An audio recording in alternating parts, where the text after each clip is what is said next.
What's good, y'all? Welcome to the Gen TV podcast. As always, your boy Eaze. Hey, A1 the Sauce Guy. Before we get today's episode started, make sure y'all drop a like, drop a comment, make sure y'all hit that sub button. The comment could literally say anything. Just drop a little emoji. Something. Appreciate it. Just helps the podcast out a lot. Absolutely. Share it with your grandmother. Yeah, share it with your grandmother. She got shit going on. See what she like. Yeah. But what's up, bro? What's going on, man? How's things? Man, this week has been a week. It's been a week? Yeah, it's been a week. Like in the good sense or like a bad sense? I guess in a more sort of bad sense. In a sense, okay. I try not to. Ever since our podcast where we started talking about speaking positivity into like life, I try not to think about like the negative too much. But it has definitely been like a bad week. Okay. So first things first, like I ended up getting injured at work. Damn, yeah. really? So I'm actually like temporarily, I don't know for how long, but I'm out of work until the doctors decide that it's time for me to go back. But damn, bro, I know that's definitely gonna affect like our money segment. Yeah, that's damn. Sorry to hear that, man. Yeah, bro. It's actually was the first thing I was thinking about because I'm like, man, I've been on like a good run lately, and it's funny because I remember specifically you were like, yo, do you think you'll hit 10K by the end of the year? And I'm like, I don't really want to say because life has a way of lifing, and boy, did life like it didn't even wait. So yeah, right now like I'm like just out of work, like out of work in a bunch of pain. Well, like it just hurts. You'll be back soon, man. Yo, thank you for thugging it out and doing an episode anyway today. Yeah, I was trying to push through it. Honestly, even last night I thought about canceling. I was like, like I don't think I can because I thought it would be like on the better side of things by now, but boy, no, not at all. Yeah, I mean, bro, when you get older and you get hurt, it takes a minute to like actually heal. I remember like a year or two ago, when I got my shoulders hurt from a car crash, like that shit took me like 8 months to bounce back, and I'm still like in the process of exactly healing. Yeah, it's been definitely a journey thus far, even though it hasn't, like I think it's been about 2 weeks thus far. Okay, because I know we skipped last week, but it's been about like 2 weeks thus far where I've been kind of like going through this, and it's been up and down. Like some days, obviously sometimes it's better than some, but man, my days have been just consistent of like relaxing, to be honest with you. Like little things of like getting up and walking, like it's just horrible. So if the energy's a little off on this episode, you guys know why. I'm sorry. It's not me. It's always me, right? Nah, but then funny enough, so sure, I had a dentist appointment that I was actually trying to get in for a while because in order to maintain my insurance on my job, I have to like they have like minimum requirements, I guess. Okay. So you have to like go to like your regular doctors like enough times, right? So I guess it's a good thing because some people, especially men for whatever reason, hate going to the doctor. Bro, so, I say, yo, do you think most of our boys actually go to the dentist? Not at all. Not at all. What percentage of like men, like in America, do you think actually go to the dentist? Sub 10. Sub 10%? Yeah, sub 10. Dude, I don't know, yo. As soon as like we're off on our own, like, and we have to do these things ourselves, like going to the doctor, dentist, all these checkups, like we just like fucking. You start selectively picking which ones you're gonna go to. Like, I don't need that. Unless it's hurting, I'm not looking at it. You want to know why? Because it's like we start seeing dollar signs. It's like every time you go, especially when we were younger, especially coming from like more poverty incomes, it's like that stuff was free. Yeah. So now like we gotta pay for like co-pays, and some of like the insurances aren't, which is a scam completely. It's like I'm paying you guys, but then I still gotta pay when I go to the doctor. Bro, I don't like, understand insurance because like every time I go somewhere now, I still get a copay, and I'm like, that's not what this is for. Exactly, like how much would this be without insurance? Like a copay, I've been paying. You feel me? Like I've been paying you guys consistently, but yeah. So I think that's the main reason why like guys our age, which we need to do a better job at that. This is why women live longer, bro. Yo, a girl will feel anything. Go to the doctor. Straight to the ER. Straight to the ER. Yo, women live at the hospital. Right. But I feel like, to be honest, it's a little excessive too because like it'd be expensive. You feel me? Like, don't get me wrong. Like, I understand the theory of like catching things early enough, but like, come on, your toe is hurting, and then like you're. Yo, it could be like a toe cancer. You never know. Yo, I don't know. Yo, I think it's.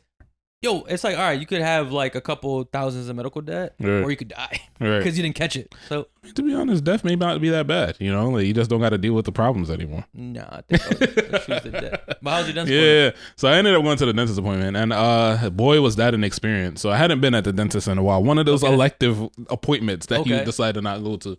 So I ended up going there, and I was actually kind of excited, to be honest with you. Like, I haven't been in a dentist in a while. It was always like a fun experience for me as a kid. Really? Yeah, because I have like PTSD from the dentist.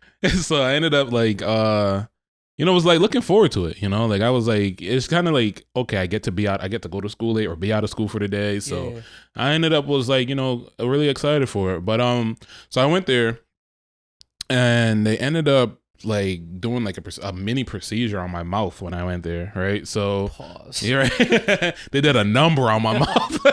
They put my mouth to work.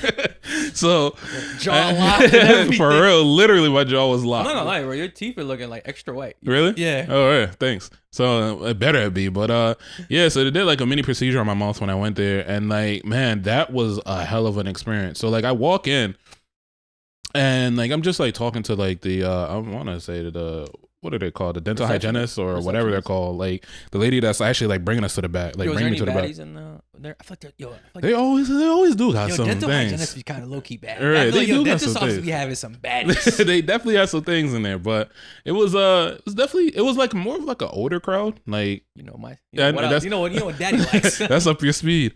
But so we sit down and like I'm talking to her and like she's like, yeah, we're gonna have to like numb you and blah blah blah, and I'm like, oh wow. So then she's like, I was like, wow, that's a lot of like local anesthesia, right? Yeah. And I'm like, she's like, lidocaine, I think they give you. I don't know, but she was like, you're gonna need it, and I was like, and she laughs a little bit, right? Well, your dentist is telling you you're gonna need. Yeah, that's first of all, like that's already gonna make me scared, right? Like you're. So telling I'm like, right, what you mean by that? Exactly. So, boom, she ends up like doing like the first she like does a swab anesthesia, and then she ended up doing like the what is it? That's the one that you inject, bro, right? Needles be huge too, bro. That's why I always try to close my eyes when I'm in the doctor's office. My eyes were shut, right? So she was like, "What do you want to watch?" So put on anything. So I ended up putting on like some R&B, and I was like, "Man, this kind of like setting the mood for like this whole thing." I'm like, whatever. So we go through the process, and I'm still feeling it, right? Mm-hmm. So I'm like, "Hey, like it's not bad, but there are some pain spots, especially like on the inside of my teeth." So she's like, okay, like we're gonna probably have to do a block. And I was like, well, what is that? What's a block? Right. So she goes out, she comes back in, and she was like, yeah. I was like, so what's that? What is a block? So she was like, we're gonna numb like the whole like side of your mouth essentially. Oh. And I was like, okay. She was like, yeah, but I don't know how to do that. Yo, actually, I think they did that shit when I got my wisdom teeth pulled, yo. Probably. That's like some real shit. Right. So I'm like, oh, okay. So she was like, yeah, I don't know how to do that. And I'm like, wait, this is like a different type of numbing? Like, so the doctor comes in, right? And I think the actual dentist. So I think the entire time I was with the hygienist, right? So now I'm like, the actual dentist come in and she was like, hey, how are you? I'm going to do a block on you or whatever. And I was like, okay. So she was like, yeah, I just want you to focus on your breathing. And I'm like, okay. Bro, like, y'all about to put me under? Yo, I didn't know what to expect, right? So now I'm starting to get a little nervous, right? So I'm like, all right, back to closing my eyes. So I closed my eyes. I don't know what possessed me to open them for a second. The size of this fucking needle, bro. Yeah. Huge, right? Like, I'm talking about, this thing was probably like this big, right? You got this 12-inch foreign object going into your mouth. Foreign UFO, like going into my mouth, right? And I'm like, man, this is unfamiliar territory. Like, I'm not. If this is what you girls go through, I'm sorry. Like, this is a lot. So she's like, she goes in, and I'm like, all right, not that bad, right? When I tell you, she had to go down a little bit more. Yo, you hit a nerve? I think so, right? So she hit this fucking nerve in my mouth. And I literally felt like the right side of my tongue died. Like, yo, I just went black, bro. It just died, and I felt like my whole tongue like spasmed, like. And I was like, ah. So she was like, okay, don't move. And I'm like, mouth open, like wide open, damn near about to be in tears. You feel me? And I forgot to fucking breathe. Like they were like, okay, please breathe, right? Bro, they think you about to like arrest. Bro, for real, I thought I was about to die. Literally, I thought I was about to, like, from shock, I thought I was about to have like cardiac arrest. No joke. Like, I'm literally in the chair, like, this is it. Like, I should have took my chances and stayed where I was at. It's been real. Right. Yo, but when she told me to breathe, I legitimately had forgot to breathe. Like, that's how bad of an experience this was. And I'm like, mind you, they did the They did like the topical numbing at first, don't right? Do shit. Right? That don't do shit. That little gel they put on you, bro, that don't do nothing. They did the topical numbing at first, right? Then they did like the regular medium-sized needles, which I thought were large, right? Mm-hmm. They did those at first, second, right? Then she came back in and did the topical again. Then it was that block. Oh no! So imagine if I didn't get all that numbing from beforehand, because I mind you. You're already kind of numbed out. Exactly. You're still feeling it. My point, bro. And like I told you, literally, my entire tongue felt like, I don't know. It felt like it was like hanging out of my mouth. Like I'm sitting there like this the entire time. Like, like a dog. Like a dog. Bro, for real. Like I was sort of like one of those animals, like the fucking tongue is like hanging out their mouth. And you're just like, you ever see a dog that is under like anesthesia completely? Yeah. And it's just, bro, that's exactly how I felt. My mouth, numb, everything. They finally get through the process. Mind you, like my front teeth are still sensitive. So like, she's like, I couldn't really get it because you still like, you still feel it for whatever reason. So you're probably going to need more anesthesia the next time. So then I was like, yo. The next time? I said, yo, you're going to have to get through this now. like I'm not going through that again. You feel me? So, okay. And the main reason why was she wasn't trying to do it? She was like, at first she was like, she was going at it. She was doing it. But then she was like, because I kept feeling discomfort, she stopped. So I asked her, I was like, were you able to get it all? And then like barely even able to mouth that because like half of my, like, I felt like I was having a stroke. Like this entire side of my face is numb. So she was like, no, like you keep feeling it every time I go below the gum line. So I was like, please go like try it again. All right. So I was like, I'm just sitting there like suffering through it because like for whatever reason, like my front bottom teeth are just extremely sensitive. So, yeah. So I ended up leaving the dentist appointment and then they were just like, you know, you can't like eat for like an hour and a half until like the swelling goes down or anything. So I'm sitting there like, I was like, yo, let me just go to CVS and go get like some ibuprofen just in case we like once this numbing is done because I've had it at Wild Experience before, right? Yeah. Where like I got my wisdom teeth pulled and the numbing and everything went down, but my meds weren't. The way they filled out the script, like my meds weren't ready yet, and that was like a terrible experience. So I said, before I ever go through that again, let me just go get these ibuprofens now. So I went to go get these ibuprofens, and bro, that was just the worst. You feel me? Like not only like going through that experience at the dentist, but then not being able to eat and smoke after. Like it's like, yo, two of your favorite things. Yo, two of my favorite things I can't do. And then when the numbing finally went down, I didn't even want to eat. Like, that's how much pain I had. Like, bro, barely wanted to open my mouth, anything. I have, like, PTSD when it comes to the dental office, man. Like, I'm not a fan at all. I do go every year. Right. Where they tell me the biggest bullshit ever because I brush my teeth every day. Like, I have pretty, like... Yo, I have such fear of the dentist that like that's what drives me to like floss and brush my teeth every day because like I'm like I don't ever want any issues with you people. I don't ever want to have to come back here. But the thing that sucks is like they're saying I'm gonna have to go back like every 3 months. So I actually have another dentist appointment and do the same thing. Not the same thing. No. Okay. So like I guess like maintenance after. So like okay. I have to go in August to do like the left side now. So they only did the right side. So. Y'all know you don't really smoke or something like that. You better off smoking something. Bro, I think it would tweak out, my nigga. Like, bro, if I was high and they did that, and then you feeling this pain? Bro, if I was high and if I was sober and I forgot to breathe, I could only imagine. Like, they would be telling me to breathe and I would not breathe. Yeah, you'll really die. I'm telling you, bro. Like, don't do it. Bro, I've never experienced that. Like, where the pain is so bad, you forget to inhale. Like, that's a wild pain. Crazy experience. So that's been my week, bro. I'm sorry you had my to go mouth, through that. Bro. Life has been fucking me royally. My back is fucked up and my mouth. So it did a number on me. You feel me? Shit, man. Hope you get back to service soon, bro. I'm sorry you're going through this shit. Yeah, man. This has been my life. Like, okay. Yeah. How was your week though? I don't even want to say it. It's like it's pretty good.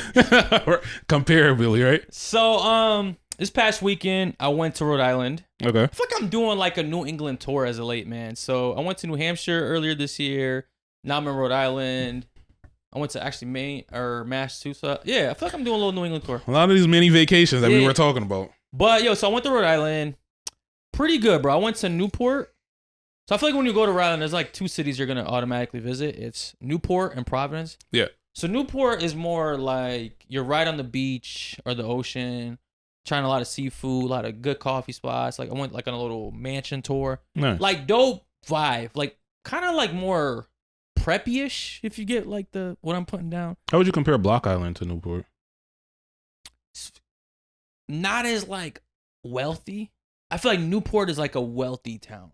Okay. You know what I mean? If it's like, yeah, it's just like a wealthier kind of vibe there. Okay. It's not like, it's as far as from the hood as you can get. I'll say that. Okay. Kind of like that. Right. It's like similar to Block Island, but Newport I feel like is like kind of a more elevated. Yeah. Like prestigious. Yeah. Yeah. So we did that, and like I've been there before. It's kind of like chill. Like you got some oysters, you get some lobster rolls and stuff like that. Like it's like you dress kind of nice. You know what I mean? It's like a nice little vibe over there. Not too many people that look like us. Right. So I went to Providence. Always fun. Yes, I went to Providence, and I had a really good time in Providence. Yeah. So first night, I go. So it's like me and Shorty out there, right? So first night we go to this R&B event she found. Mm-hmm. Pretty dope. We get there, we're like insanely overdressed. Really? Yeah. So I'm thinking like it's a day party, but I'm thinking R&B, like sexy, grown. Give me your attire. What do you got on? So I got a nice like button up, but like one with the buttons and stuff like that. Nice kind of like tighter jeans. I got Chelsea boots on. Yeah. You know what I mean? Like grown man status. Grown man shit. Yeah. My girl got like a nice dress on, heels. We get there, people are in basketball shorts and Air Force. Oh, that's the type of vibe. Yeah. But like no shade. It's just like everyone was like that but us. Okay. So like we just didn't stood out, right? Yeah. Like I stood out, but it's like I don't really care. Like I'm gonna have a good time regardless. She felt a little more self-conscious. You know how women are. So she went back, took her heels off, and like just either way, we chilled.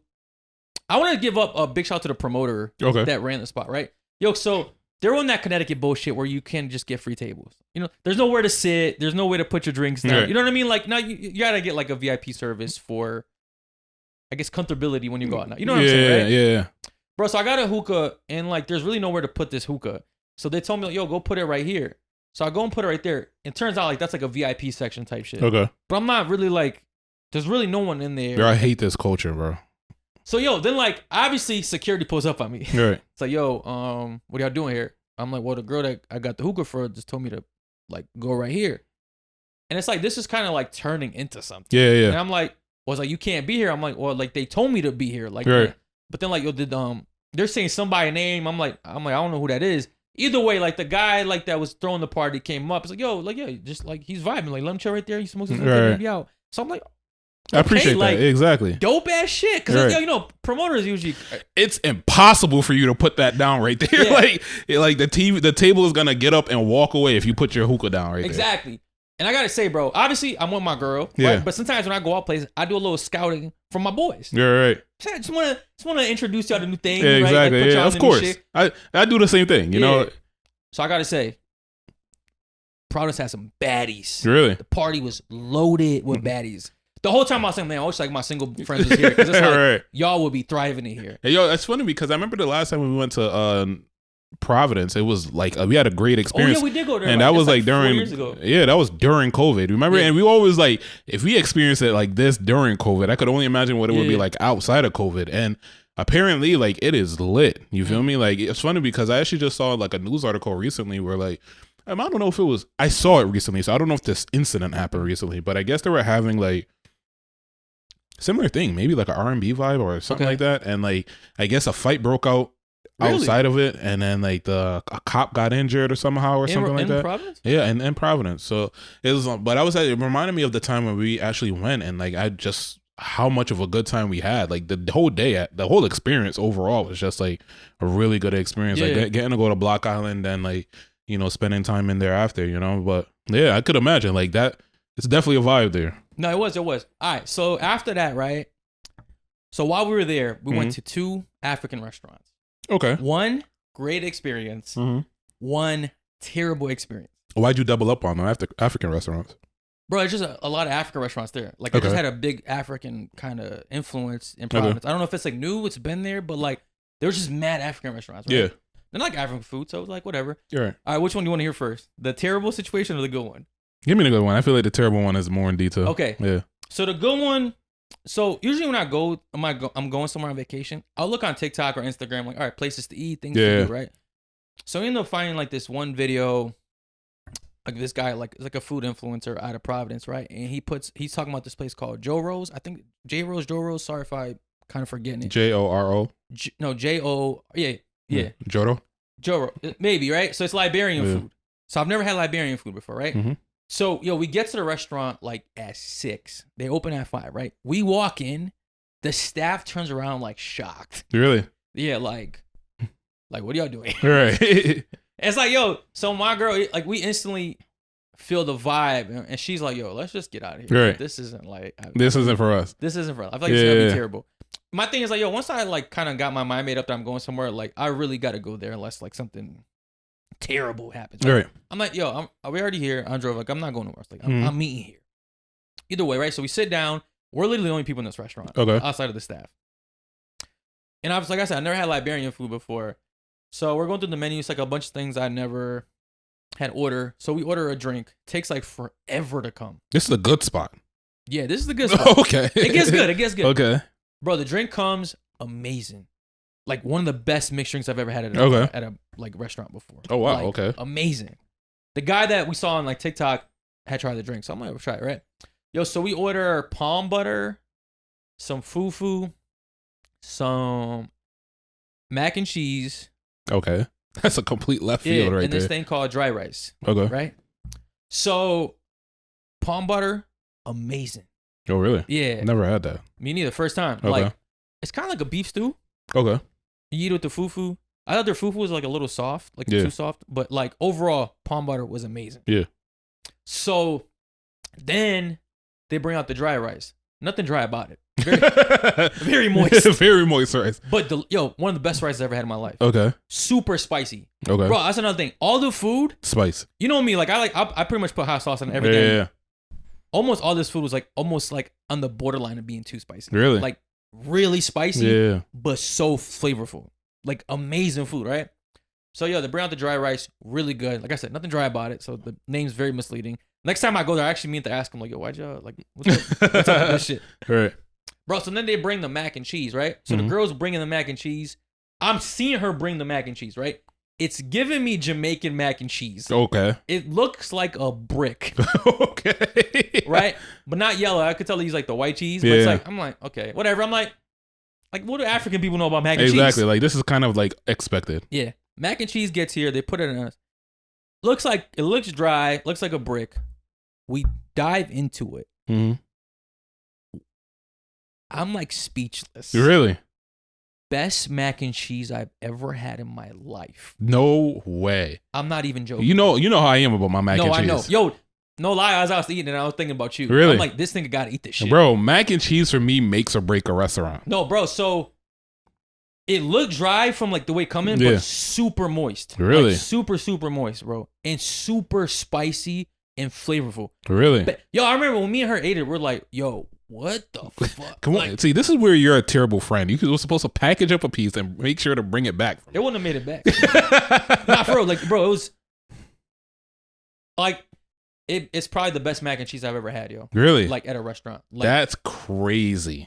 I'm like, what do Africans know about mac and cheese? Turns out a lot. A lot, right. Jamaicans, take notes, please. Bro, like 10 out of 10 mac and cheese, yo. My only thing is I hope this wasn't like a one-off. Yeah. Like, if I go back there again, like it's like a different chef or something. Right. But, bro, overall, Jaro's, amazing food. Like, and like we actually went there twice. Like the first time I was like, man, this is really good. Let's go back there again. Same thing. Food. Really? We got two different things like the next day. Okay. But something kind of funny happened there too. Whatever. So the second night we go there, they have like a live performance, right? So we go up to they got like a little patio outside, rooftop shit. So it's me, my girl, a couple like stranger people, and then like this girl and some dude. Dude's like just playing the guitar. This girl singing. Like average singer type shit, right? But it's kind of like really dead. Either way, so like the girl's talking to like the singer's talking to the audience and shit like that, right? And no one's like responding. Right, yeah, so bro, one thing about me, I hate seeing people go through like embarrassing moments because I get secondhand embarrassment like easily. So I'm like interacting with her, right? But like not like on no weird because like I got my girl right there, right? But just like so it's like it's just not awkward because it's like if she's talking and no one's talking back, it's just gonna be awkward as fuck. Like, it's like cringy. Yeah, cringy. So at one point she like asks me like, how do you or how do you guys feel about Jill Scott or something like that? I'm like, whatever. Like, I'm a casual fan of Jill Scott. Like, nothing crazy. She's like, oh, I got to turn you on. I think what she meant to say is, I got to put you on, right? Turn Jill Scott and turn you on is like, so very simultaneous. Like, those go hand in hand. Because if you know Jill Scott, she's very sexual. Very sexual. Yeah. What she could do to a mic, boy. Yeah. Yo, so she says that shit, and I'm waiting for her to like correct herself. So, bro, I think eventually she did correct herself, but like I could just see I could feel my it. girls like it's radiating, beaming. Right. Like now, all of that interaction you was doing like, is for a purpose. She's like, oh, you hitting on bitches in front of me, right? All of that interaction, all of that, like, you know, trying to avoid her from going through a cringy moment. Like, she's like, oh, this is the plot all along. Like, I'm just a bystander. Pretty much. Let me in on what's going on here, bro. Pretty much, yeah, because you know how it goes. Mm-hmm. After that, it's like, we pretty much left after that, right? Like, it's like, yo, then like the singer's friends was in the audience, and they just started cracking up when she said that shit. Really? So it's like, and they were right next to us. Yeah. So it's like, obviously, like, it's egging her on. So now you're trying to play me. Like, now you're trying to make me look like a fool. You're trying to embarrass me in front of strangers. That's what's going on. Pretty much. Yeah. Yo, but I mean, at the end of the day, I told my girl, like, yo, I can't help this. Like, I'm sorry. It's uncontrollable, right? Like, I can only do what I can do. You feel me? I can turn them down, but I can't tell them what to say. If that's what she was feeling on the inside, baby, that's what she said. She gonna turn you on. Yeah. But it was one of the things like, are you gonna correct yourself? Right. Are you gonna let me take you up on that offer? No. That's him. All right, so that was my good experience. Yeah. So then my bad experience, right? So we go to another African spot because we're like, oh man, like this place is really good. And we go to another one. This one was called like Suja joint or something like that, right? Okay. And it's downtown. So as soon as you walk in, right, it's not like, it's more of a restaurant. Like the other place is kind of more vibey. Like lights were dim and stuff like that. Like they're playing live music. Yeah. So we walk in. First thing I see is like a waitress. It's kind of dead in there, but like they don't really, like the energy is off, like off the bat. It's kind of airy. Yeah. Either way, right? Eventually they sit us down. They don't greet us for a while. And there's three people in there, right? 2 young black girls and this older white dude. I'm looking at this white dude. I'm like this is like kind of out of place, but I'm like, I bet you he's like the owner's husband. I bet like his wife is like the cook. Right? Either way, so we get our food. Food is straight, not as good as the first place, right? Yeah. So we get our food. So well, that first place just set the bar. I wonder how you would have rated it if you had went there first. Nah, first facts, right? But yo, so it's like the energy is just weird between the staff there. Like one of the times, like, the waitress comes up to me and she's like kind of talking to me like I'm stupid. But I'm like, I'm whatever, bro. I'm on vacation. Like I'm not one of those people. Like it's kind of hard to piss me off at a restaurant. Right. Like, I'll put up with a lot, right? Even if I order a bad. You're drink, making my food, so yeah, like whatever, right? I'm just here to eat. I don't need much else. Right. So yo, my girl's in front of me. I'm over here towards the wall, right? So the white guy that works there, he's like over here, right? She asks him for something. Okay. And I guess he's like, what the fuck? Really? So yo, exactly, right? But like not, I guess, out loud. Oh, and we both know how your girl get about customer service. Yeah. Yo, so I know, right? So not out loud. I guess that's like one of those things, like, you know how like yeah. So I guess he says it, but like he mouths it. He doesn't really say it because I don't hear shit, right? So she like her energy shifts. Like, so I don't know what's happened yet, right? Right. So her energy shifts. I'm like, what's wrong? She's like, nothing. I'm like yo, like what's up? Like, just tell me what's up. Girl, they're terrible at like hiding their emotions. Exactly. You know? It's like yo, because you're saying nothing, but then you want to tell me. It's clearly something wrong, bro. I forgot to mention this one part. Yeah. Before we came here, we got high. Okay. Just before important caveat. Yeah. Important moment. So I smoked. She took an edible, right? Yeah. So we're nice because I don't do it often. So when I do it, I hit it. Like, I feel it pretty quick, right? So yo, I'm like, what's wrong? Eventually she tells me, yo, like when I asked for that guy's attention, he like rolled his eyes and said, what the fuck? But she's like, don't do nothing about it. She's like telling me don't do nothing about it. So now I'm like, I got this like mental tug of war. You know, like, because it's like, do you want to do something about it? No. You feel me? But it's like, what? How would I be perceived in this moment? Like, exactly. It's like, on the flip side, do I listen to my girl and say, what do I listen to the words that are coming out of her mouth where she's telling me not to do something, but then she really wants me to do something? But then if I do something and it goes left, she could say, I told you not to do that thing. Kind of like that Will Smith and Jada shit, right? Exactly. So it's like, what is the right choice in this moment? Because it's like, I'm like mulling over this in my head for like 15 minutes. Right. Like, no, she's kind of like, whatever. She's eating the food. We're eating the food. I'm like, I'm not even eating this point. I'm like, eventually, like, I just get up and I just go up to the guy. Oh, really? Yeah. Okay. I'm like, yo, did you tell her to shut the like? What the? Did you say what the fuck when she called you? He's like, no. And I would never say that. None of that, right?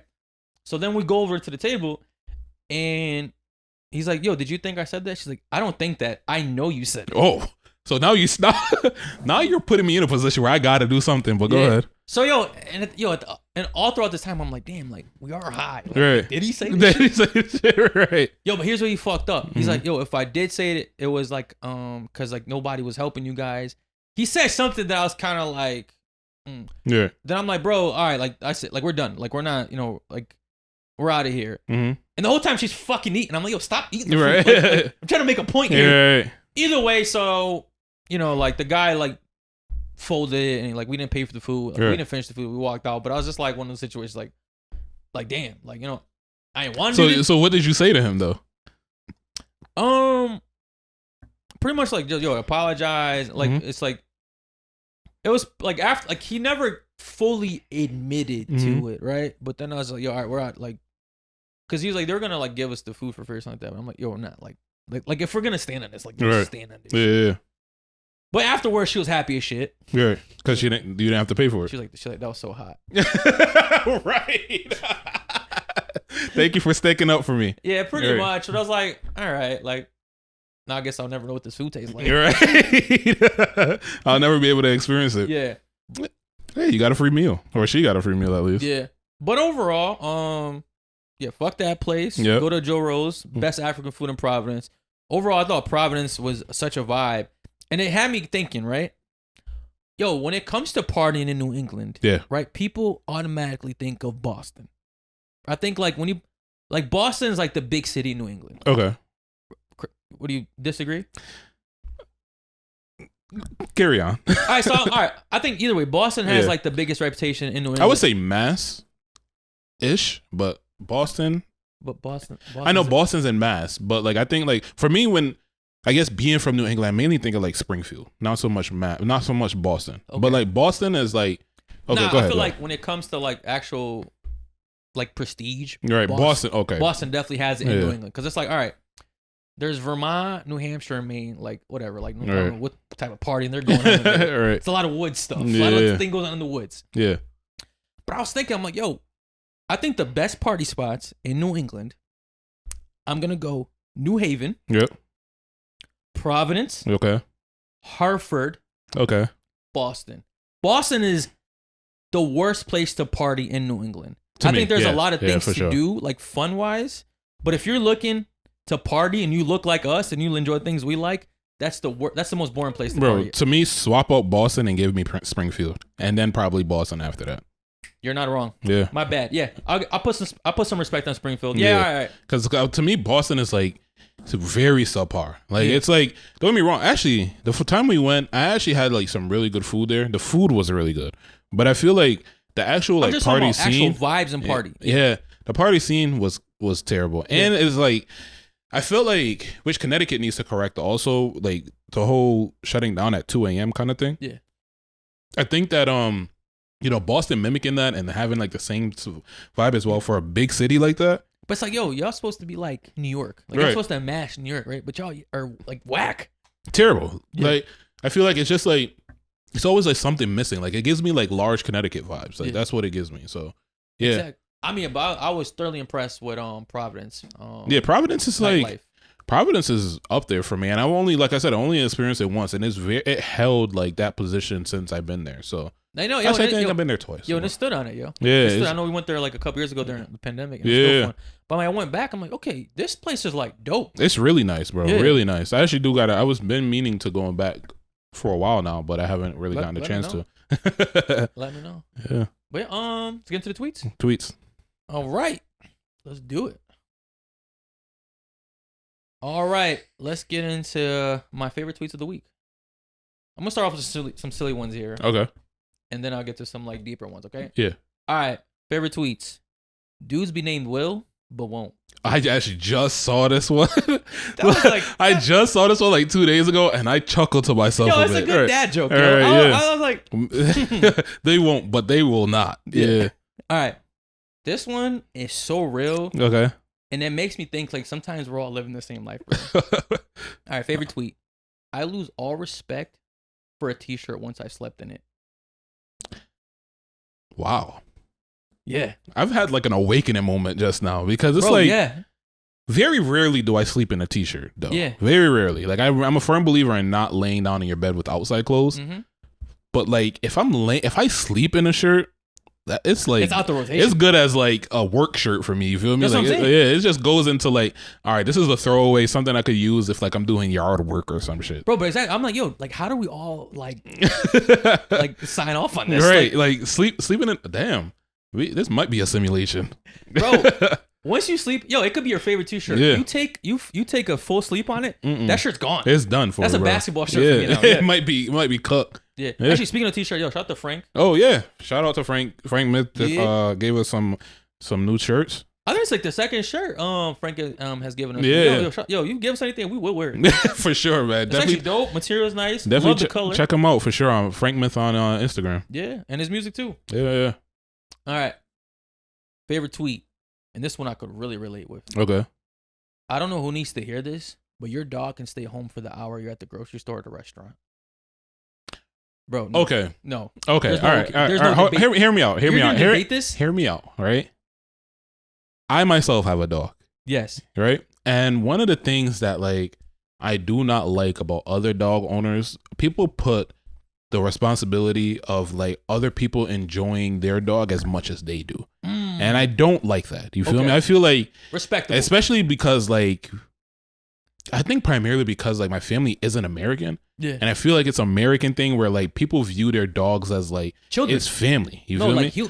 Humans. Like, yo, these dog people are out of control today, bro. Like they view dogs on the same level as humans. And when you try to tell them like they're off, they look at you like you're bugging. And that's one thing that like I never understood, which I was actually supposed to make a video about this, but like it doesn't make sense to me how dogs in America have more rights than black people. Like it's crazy to me, right?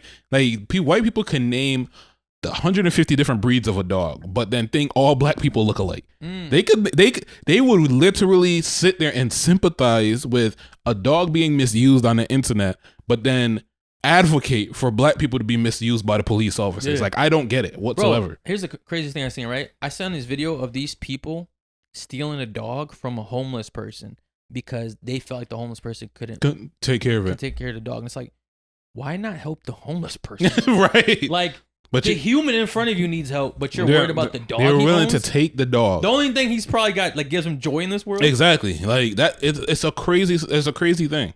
Yo, it's insane. Yo. And they go above and beyond by making sure like it's like some sort of like internal justice system when it comes in terms of like taking care of dogs and pets to where I have to rescue this dog. Like it's borderline kidnapping at this point. You feel me? It's borderline like you're stealing. If you did it to anyone else other than a homeless person, you would be arrested. Absolutely. And it's not if it was anything else besides a pet, you would pretty much be arrested. Exactly. But I don't know. All right. I'm glad we agree on this one. Yeah. I wasn't sure because you have a dog, so I wasn't sure. Nah, dogs are dogs, bro. Okay.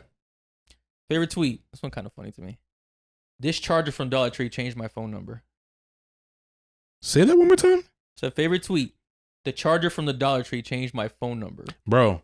Bro, I don't understand the science behind chargers at all because I was actually just thinking about this not too long ago where it's like the charger that you get in a box is probably like the best charger you would ever get. It has to be straight from Apple. Because any other charger is rocking your phone. Bro, it's literally subpar. Like it's literally will be dying in like a couple of weeks. Whether it's a shortage or whatever. But it fucks with the battery of your phone. Right. Like I don't understand it, bro. I don't get the science behind chargers whatsoever. I don't know. All right. This one really tickled me. Try to listen very carefully. Okay. Right? So this tweet is from a woman. Okay. specifically a mom. Okay. All right, favorite tweet. My throat hurt, but my baby got uniform clothes for the school year. Fuck it. You gotta do what you gotta do. Being a mom ain't easy sometimes, I respect the hustle. Let me know if they need snacks. The baby got shoes yet? Right. Y'all need anything? Y'all good? They got lunch for the week. Oh, that's what I'm saying. Well, you know what it is, brother? Y'all got too much pride. That's the problem. You feel me? Like I feel like at some lows, you gotta understand where you're at. Okay. And don't be ashamed of it. Fair. All right, this one's interesting. Okay. Favorite tweet. Y'all sending y'all homeboy some bread if he call you while he on a date and say he don't got enough? Facts. Easy, bro. Not even thought? Not even a second thought. Okay. Like, it's funny because if my homeboy called me and say like he needs some money, I'll be more skeptical about that than if he called me and be like, yo, I'm down bad right now. I'm on a date and I need some bread.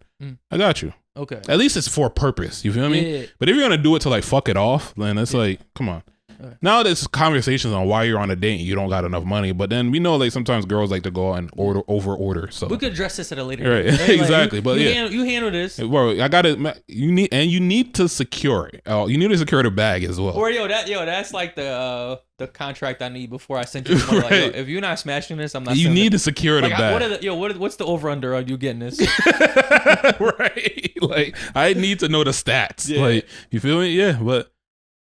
It cannot be another contingency. It cannot be a girl you've already piped before. Oh, for sure. She should handle that. Right. Yeah. No, don't even call me about that. Right. Come on. Old box? Yeah. No. Only new box. All right. Favorite tweet. I'm not paying back my student loans. They need to learn financial responsibility. Who lends $50K to an 18-year-old with no job? This is reality, to be honest with you. This is one thing I don't get, bro. This one had me dead, though, because it's so true. Bro, I don't understand it. Like, you're telling me that I'm not old enough, right, to buy a box of alcohol. But you're telling me that I'm not responsible enough to buy a box of alcohol, but I'm responsible enough to pay back $50,000 in debt. Yeah. Like, make it make sense. Yeah. Mind you, no preparation ahead of that. Are you teaching me a financial literacy? Yeah. Like, but you're willing to it's like I can't even get a car to go to school at that age. Let's just say if I don't have like A1 credit, you feel me? But I'm able to hold on to this much debt, which it has to be a corrupt system. Yeah. Like the system has to be corrupt. They're banking on you paying them forever. Right, exactly. Yeah. All of that interest. And student loans is the only loan that you can't bankrupt. You can't file for bankruptcy. My point. Yeah. Exactly. Yeah, that was good. All right, last one. And keep it real here. Favorite tweet. Man to man. Man to man. Y'all taking y'all bitch back after she get cracked? Nah. Hell no. Is there any situation? I would love to say no. I think there's one situation where I would for me. Okay. There's only one situation where I'll take a woman back if she cheated on me. This is about to be some outrageous situation. No. Go ahead. Like I'm gonna be homeless. Like of course. If I'm living off her, yeah, and she cheat, I'm chalking that up. I'm charging it to the game. Yeah. But damn, that's gonna be some motivation for me to get on my shit. And I'm never gonna forget that, bro. And I think the only reason, there's another reason. Yeah. To take back a chick after cheating on you, right? Mm-hmm. There's that, you're gonna be homeless. Yeah. And the other is strictly vengeance. Like you forgive her, but now you make the rest of her life a living hell. Like right. you try to smash her through everyone in her family. Right. Then I'm talking about like ignorantly. Like right. You're calling blatantly her mom. right. Like you're calling her mom, yo, what's up? Yo, it's so funny. That is hilarious. I don't know, bro. Like I'm really trying to think of a situation where like I guess this is why like I'm so prideful. You feel me? Where like I always try to make sure like I have my own, even if I'm like I would be down bad before I ask for assistance from a female, because I rather like me never be in a situation to where a person could have the upper hand, because I truly believe when women have the upper hand, they abuse that. You feel me? Facts. So like I don't ever want to be in a situation where like they feel like they can like have me with my back up against the wall. So, yo, honestly, I know I just gave 2 examples of how I would forgive it, but realistically, I wouldn't be able to sleep, bro. I wouldn't. Like, even if I wanted, like, this is like just the love of my life, like someone like I really couldn't live without. Yeah, I couldn't stomach the fact of forgiving a woman for cheating on me, bro. Like, bro, I'd cut chicks off when I was talking to them and they talked to other dudes and we were still single. Like, bro, I'm telling you, like, bro, I can't handle any woman I'm with like doing anything with anybody else. Bro, mid fuck, I'm thinking about did this nigga have you like this? Like that's what I'm thinking about. Like, were you like this? Did you suck his dick like you suck mine? Like that's what, right. My point. You feel me? Like the entire time, bro, I cannot stomach it at all. You feel me? How do you feel about dudes that do take their girls back after they cheated? They're scum of the earth, my nigga. Like scum. Like to be honest with you, because it's like. I feel like to be one thing that a man has, I feel like he has what they say is his word and his balls, right? But outside of that, I think the third thing is his pride as well. You feel me? And I feel like a sin. Yeah, but I think when you're prideful, I think that's a sin. But I think to have like enough dignity and respect for yourself, which I think is probably the best words to have, instead of pride. I think if you can't, self-respect, because I feel like, don't get me wrong, right? I feel like. I know women are gonna be like, "Oh, well, men do it too," and no. I don't care about none of that. Like that's your choice, right? Yo, that's my thing, yo. I don't care who does what. If you choose to say that's on you. I know. Forget even it would be your choice. I'm gonna just straight up say it's not the same. You feel me? It is completely different, and I don't want to hear anything otherwise. But if you cheat on a man and a man takes you back, honestly, he deserves everything else that comes with it. Everything else. What I will say, if your girl cheated on you. And you don't have enough respect to leave and you stay, don't tell anybody. Please. I don't want to hear I did my dirt too. She caught me doing. I don't want to hear none of it. Take that L in silence. Bro. Don't tell nobody. Yo, that's what I'm saying. Yo, this is for your own benefit. Because I don't want people to judge you.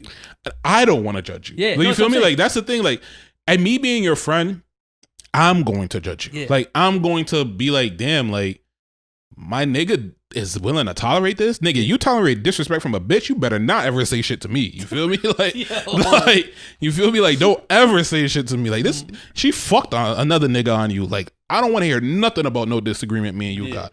It's just like you lose. I feel like you just lose. I would rather my boy go down bad. You feel me? Like, hit fucking rock bottom than to ever tell me, like, yo, I stayed with a girl. Yeah. Not fact. Like, Be in the fucking trenches. Like, but that wraps it up. That wraps it up. Good, great week. Yeah. All right, bro. All right. Let's talk some money. This is my favorite segment. This is your favorite. This is your segment. Yeah. So, all right, let's catch up. All right. So me first or you first? I'll go first this time. I think last time we went first. Yeah. So nothing too crazy for me. Okay. I think last time I was at 20K. I'm at 20K 700. So really. Okay. Not too much. Yeah. I told you I just went to Rhode Island, so I think most of my funds kind of went there. Yeah. So got a hefty credit card bill I need to catch up on. Yep. So that's about it. That's you. My financial catch ups right now. Yeah, for me, pretty much the same. Like it's nothing too significant happened. I was at 6,000 the last time. I'm at 6,600 this time. Okay. So, yeah, nothing. So nothing we're still in 7,000. But this is still the most you've ever saved. Yeah, still the most. Yo, so it's just like crazy because like anything moving forward will still be the most you've ever done. Exactly. You feel me? Which is that's still good. Yeah. So it's like, especially, which I have found, right? Okay. I have found something very interesting. Okay. I feel like I was things. Right. I was so hungry to hit the amount that I had saved before, which was I think was like 55 before, and now that I'm here, I felt myself like tapering back a little bit, like in the sense of like I was like especially like the last 2 weeks, like I felt like I spent more than I've ever spent before. You feel me? Or like at least since I started this whole thing, and I feel like also like in saving this time, like I was initially gonna put 500 towards my my savings, but then I'm like, why am I doing that? You feel me? Like I wanted to bank another because I was like really. Me getting to 6,000 the last time really like put me in a tight position for the 2 weeks. So, I didn't really want to do that again. So I wanted to have a little bit more of a cushion this time around. But so I felt myself like being a little bit reserved on how much I wanted to like put to the side, which is a difference of $100, but I was like, maybe, but then I was like, I sat back and I thought about it. I'm like, you know what? Fuck it. Like, I'm gonna just go there. And I really thought about stretching it beyond that, but then that would have really put me in another like tight position. Yeah, for it's funny 2 weeks. I had a similar situation where I could have saved a little more, Right. Because I was thinking about, I'm like, damn, I'm almost at 21K. I'm like, I'm really $300 away, right? Right. But then I'm like, I got a pretty hefty credit card bill. Yeah. So I ended up just deciding, like, I had an extra 300, and I actually just put it towards my credit card bill instead of the savings. Yeah. And I was like, like, I didn't feel good about this. You know what's funny is that, like, I've had a very similar experience because I really wanted to. I got some credit card debt, right? And full transparency, I got a lot of credit card debt. So I ran back up my credit cards. Damn, bro. Yeah, it's been like that for like a month, right? Like a lot, or yeah, yeah. Not was it as bad as it was before? Very close. Okay. Very close, right? But and the debate, the thing that's going through my mind right now is like, should I pay that off or like catch it back up? Like allocate the next couple of paychecks to like catching back up, or should I go towards the savings? And to me personally, I guess there's a fear in like adding the money back on my credit cards and then having that money readily available again. So I'm like, to me, the kind of space that I'm in right now is to where like my savings is kind of like non-existent in a sense. That's how you gotta treat your savings like it's not your money. All right. So it's like, even though it's my money, like, you feel me? It's just like, I try not to think about it too much. You feel me? Like, I just try to like put it there and it's out the way. But I feel like with it being on my credit card, it's like, it almost feels as though I'm giving someone else my money. Like, you feel me? Like, because realistically, right, you have to look at it. When you have a credit card balance and you have a savings account that you're working on, you have to look at interest rates. Right. Because now it's like, all right, if I say you have $100, right, I could either put $100 towards my savings account and say it's 4% interest, right? Right. And I get $4 back, right? Or I could put $100 towards my credit card balance and say it's 20%. It's 20%. So realistically, I'm losing 16%. Right. You know what I mean? So it's like, it makes the most sense to put the money towards the credit card, because even though you are technically gaining more money when you put in your savings account, you're actually really losing money in the long run, because now you're down $16. Right. And that's going to compound monthly until it's gone. Right. Yeah. So that's pretty much like, I guess, the battle that I'm having right now, where it's like, what do I do? And obviously I know the right answer, which is to like pay off my credit cards. But then, I actually have to do that next week. Really? So next week's pay week. Yeah. And I could put the money towards my savings account and get closer to my 30K goal, or I could just wipe out my credit card debt, which it's never fun. It's I don't know why. You feel me? And it's like, getting rid of debt should be fun. Right. But it doesn't feel satisfying when you get rid of it. If you know why, you know what it is? It's because we already got what we wanted. That's the problem. You feel me? Because it's like, that's a good point. It's like, it's not an even exchange anymore. It's not like, hey, I'm giving you this and I'm getting that. I got the goods and services. Exactly. Like the high is gone, the experience is gone. Now it's like I'm paying it back. Like, you feel me? And it's like, that's such, I never thought about it like that. Yeah, and I'm telling you, bro, it's like, because I actually thought about that the other day. I was like, why do I feel like this? Like, why is it not a good experience to like get rid of debt? And it's like, because it almost feels like another bill. You feel me? It doesn't feel like it is. Exactly. Like, it feels like, like, it's like you're paying into something that you're not really reaping a benefit from. But unfortunately, the thing is, you reap the benefit very early on, so you got to catch it early. Yeah. So it's like going to the doctor's office. Exactly. In that physical, yeah. So yeah, that's where I'm at right now financially. So I'm at 6,600. We'll see where the rest of this. But I'm still very excited for you, man. Really? That's, like I said, like anything from now on will be the most. Right? Yeah, that's what it is. So for me, right? Yeah. The most I've ever saving up, I think, was $27K before. Oh, really? Wow. Yeah, before I put it out towards the mortgage. Yeah. So I still got $7K before I start getting my highs ever. I mean, which $20K is not a small amount. No, it's not. No, I'm very like proud of it. Yeah. But I actually told myself, like, next month I'm kind of like, I'm going back into grind mode. Yeah. It's like, it's crazy because we're in two different spaces in our lives. So like, which I've always wanted to be in the space where you were at, where it's like the money that I saved, it's like I don't have anything else hanging over my head. Yeah. You feel me? It's like, I feel like anytime I've had money, I've always had something else that I had to pay, where it's like, damn, like I do have this large amount of money, but like I gotta pay this thing off. You feel me? Or I got to put this money over here. But it would be nice to be in a position to where like I just don't have shit to pay and it's just mine. You feel me? So, it does feel good, bro. I'm not gonna lie. So it's like it's a really so like you use your money to like pay off your crib, but now it's like it's yours. You feel me? No student loans, no car payment, no mortgage. Like it's your money. You feel me? Like you get to do whatever you want with it at that point. God forbid if anything happens, like it's there. You feel me? So good feeling, bro. Yeah, and it's I guess the next thing up that is kind of like I guess has me kind of worried is like my car. My car is like down. It's so bad. Don't worry about it, bro. Know what I'm saying? Like obviously, like be realistic about it, but don't put that energy out of like constantly worrying because that'll rush whatever's coming for the car. Right. It's gonna rush it. Because boy, oh boy, I tell you, this car is. I've been trying to push and push and push. Now my radio is not even working. Like, bro, it's like everything is just going down at this point. Bro, you can't talk about money inside the car. Absolutely not, bro. If the car knows you have money, it starts messing up even more. For real, I think I literally had just said to somebody within that same week that like it's so crazy where I'm at right now compared to like where I was last year. Your car said bet. Exactly, literally. I think within a day, it's like the radio just copped out on me, like. At least it's like nothing big. Yeah. So that's where I'm at. That's the financial update. Okay, I do have a financial question. Okay.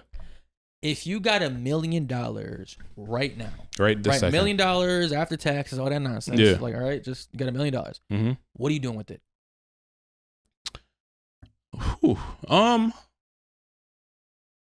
I think kind of just like clearing up any like loose ends that I have. So like the credit cards, any other like I guess like smaller debts that I got. Build it down from $1 million to 0. Like, okay. Like whatever. Like it's like as far. All right. So after you clear up all your whatever, right? Like how much you have left? Is this how did I get this million first? Don't see. No, that matters. It matters. You just got $1 million. No, it matters. You won the lotto. You got $1 million. All right. I won the lotto is very different than anything else. All right. I won the lotto. I'm probably gonna give my mom and my friends a couple thousand. Okay. So like, how much do you have left? Like run it all the way down. All right. Mom $20K, friends maybe like $10K a piece. So what is that? Let's just say 6 friends at 6, 28, that's 80,000 right there. Yo, give your mom 40 just to make it a good 100. All right. 100K. So now I'm at 900, right? Now I'm no longer a millionaire. So now I'm panicking. Right? Now I'm panicking, right? Backs against the wall, bro. Right. So all right, now I think ideally right now where I'm at is I would probably put half of that, like a solid, much not half, maybe like 500K I should have probably done off rip. So like 500K of that would probably go into like a CD account. So that way I could get the interest off of that. Okay. And then like use that to kind of. So now you have 400 left. Yeah, 400 left. So you used up 100 on your family and friends. You 500K you invest into CD. I'll probably do like 200 into high yield. Okay. And get that. And then now I have what? 100? 2 left. 2 left. 2 left?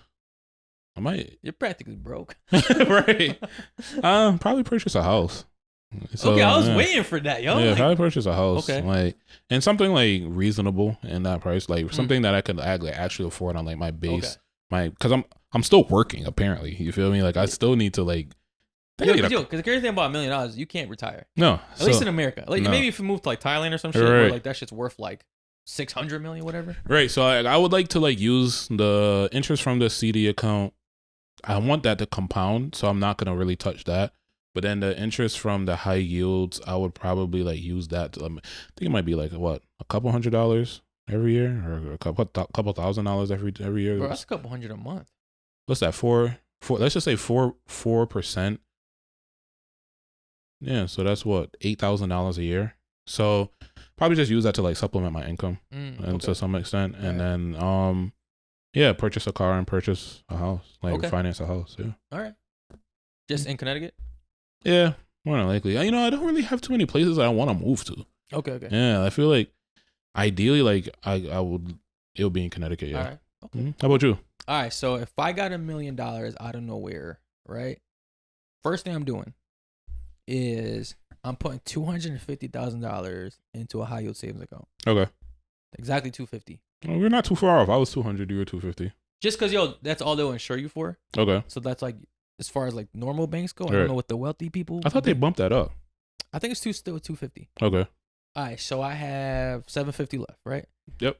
So yeah, 4% or whatever. So I'm getting like a couple $100 a month. You know, that'll be like my going out money. Right. All right, so I have 750 left. I am probably buying a big ass house. Okay. No, fuck your friends. I'm gonna get to you. I'm gonna get to y'all. You said 750 left. I'm buying a big ass house. Go ahead. But yo, all right. When I say big ass house, like probably like a 4-bedroom house. Okay. Shit. Like not. I guess big to me, but like not a mansion or nothing like that. Okay. So I'll say, man, with today's prices, I'm at least spending $400,000 on a house. Like purchasing outright. Yeah. I was thinking about financing mine. Not financing, getting a mortgage. Yeah. No, fuck all that. I'm knocking that out. Okay, go ahead. All right. So I have $300,000 left. Yeah.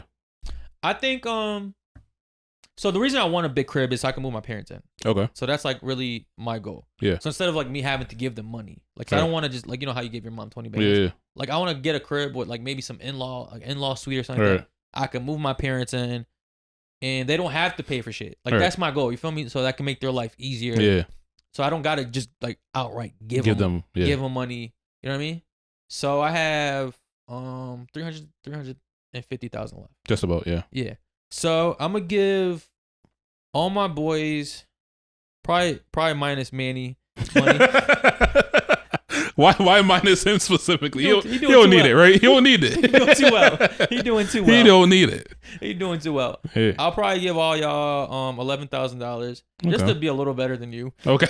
Just $1,000 more. I'll take it. That's more than I was expecting. So yeah, probably like that. So that's like at least like probably 6 people, right? So 60K. So I had how much left? I think I had 350. So you're now at 290, yeah. 290. It's hard to spend $1 million, ain't it? Not really. I definitely would get another car. Okay. I would get an all-wheel truck. Okay. I've been like, I need that. I know you've been wanting a truck for a while. Yeah. I could see you in a Raptor. Nah, I'd be like something more modest. Like, okay. Yeah, I don't. Not even like I don't even gotta be a big truck. Like just something with all-wheel drive. Because I've never had anything with all-wheel drive. So I think that would All right, so that's I was at 290. All right, that's at least like I'm buying something outright again.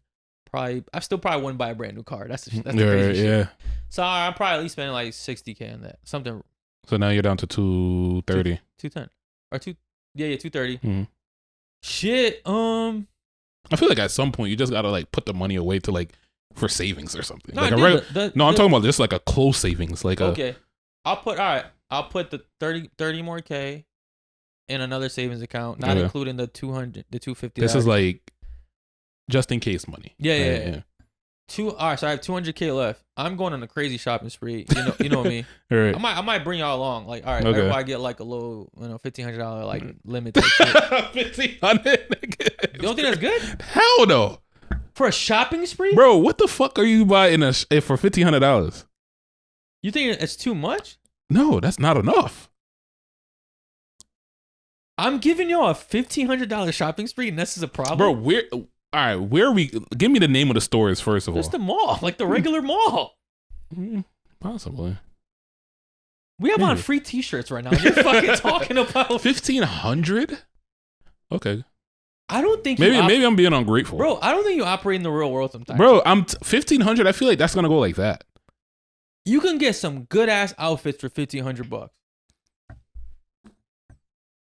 Right. Think about the last time you spent $1,500 on clothes. Like how much? Never. That's what I'm saying. And you, but the shopping spree, it makes it seem as like like it's just like you're walking away with bags and bags. You like, could walk away with bags with $1,500.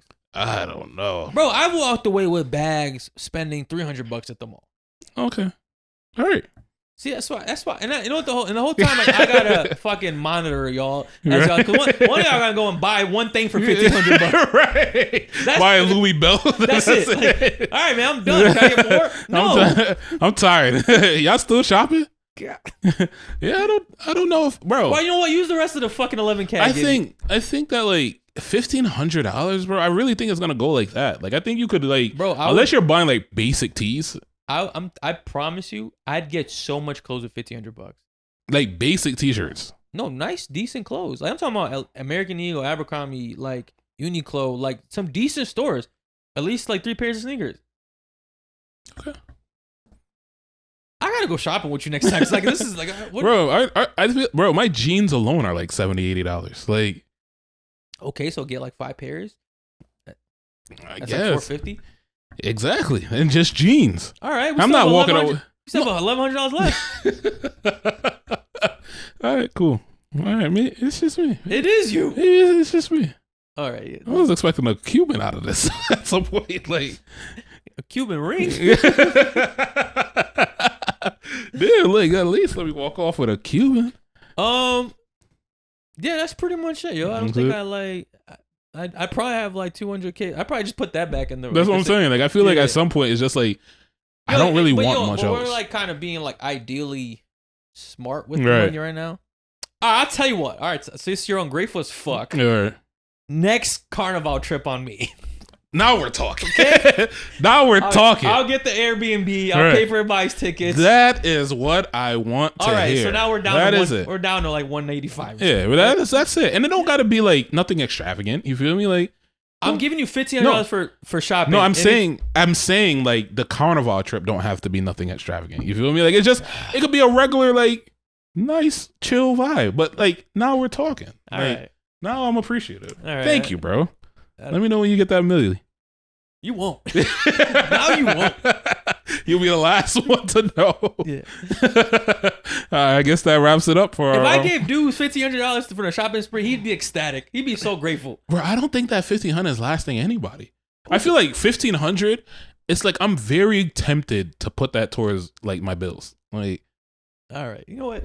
Like I feel like a shopping spree is like, I have to be like, damn, this is money that I would not probably get again, and I'm just gonna get everything. So how much is an ideal shopping spree money for you? $5,000. All right. $5,000. We're talking. I gotta win $2 million for this much.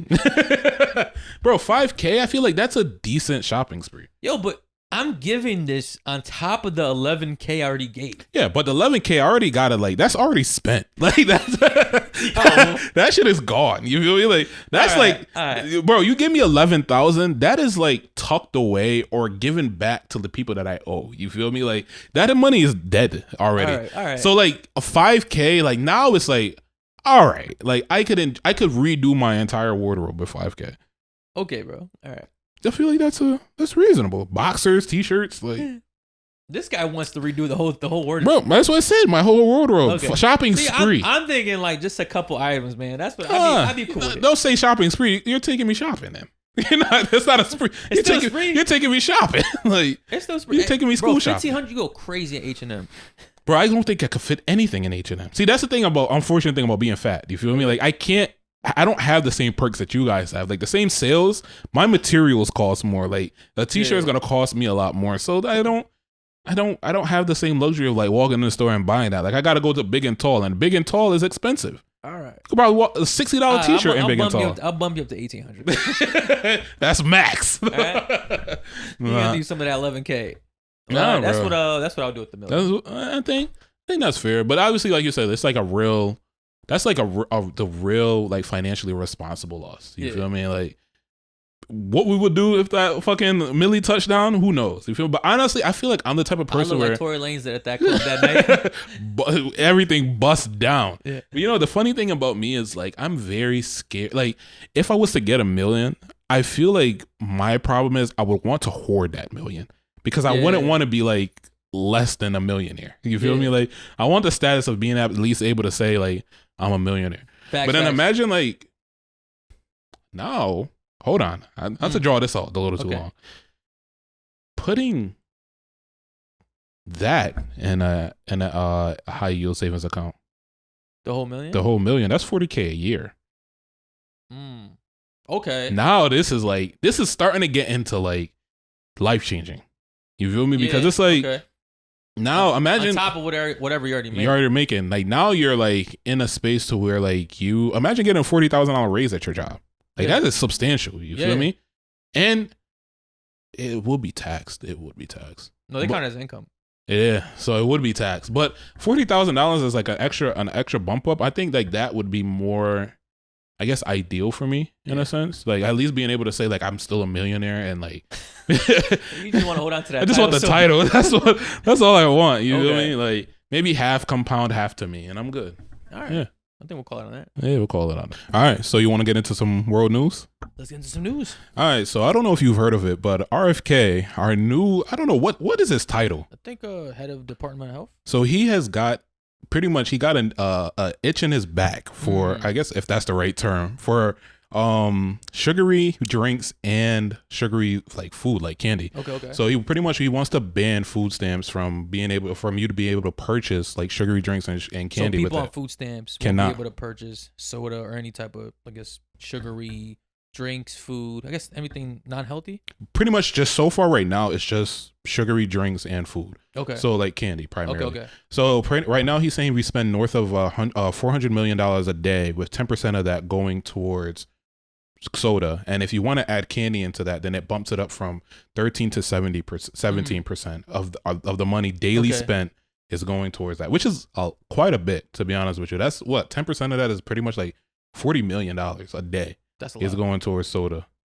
So, and this is only for people on Snap, which is also food stamps. Yep. So to give you some to give you a pretty much a summary of what's happening right now. So right now, waivers have been granted for Arkansas, Idaho, Indiana, Iowa, Nebraska, and Utah. So I guess the term of how waivers is going to be described is going to vary from state to state. But without the waivers, SNAP recipients can purchase anything except alcohol, tobacco, and hot prepared foods and personal care items.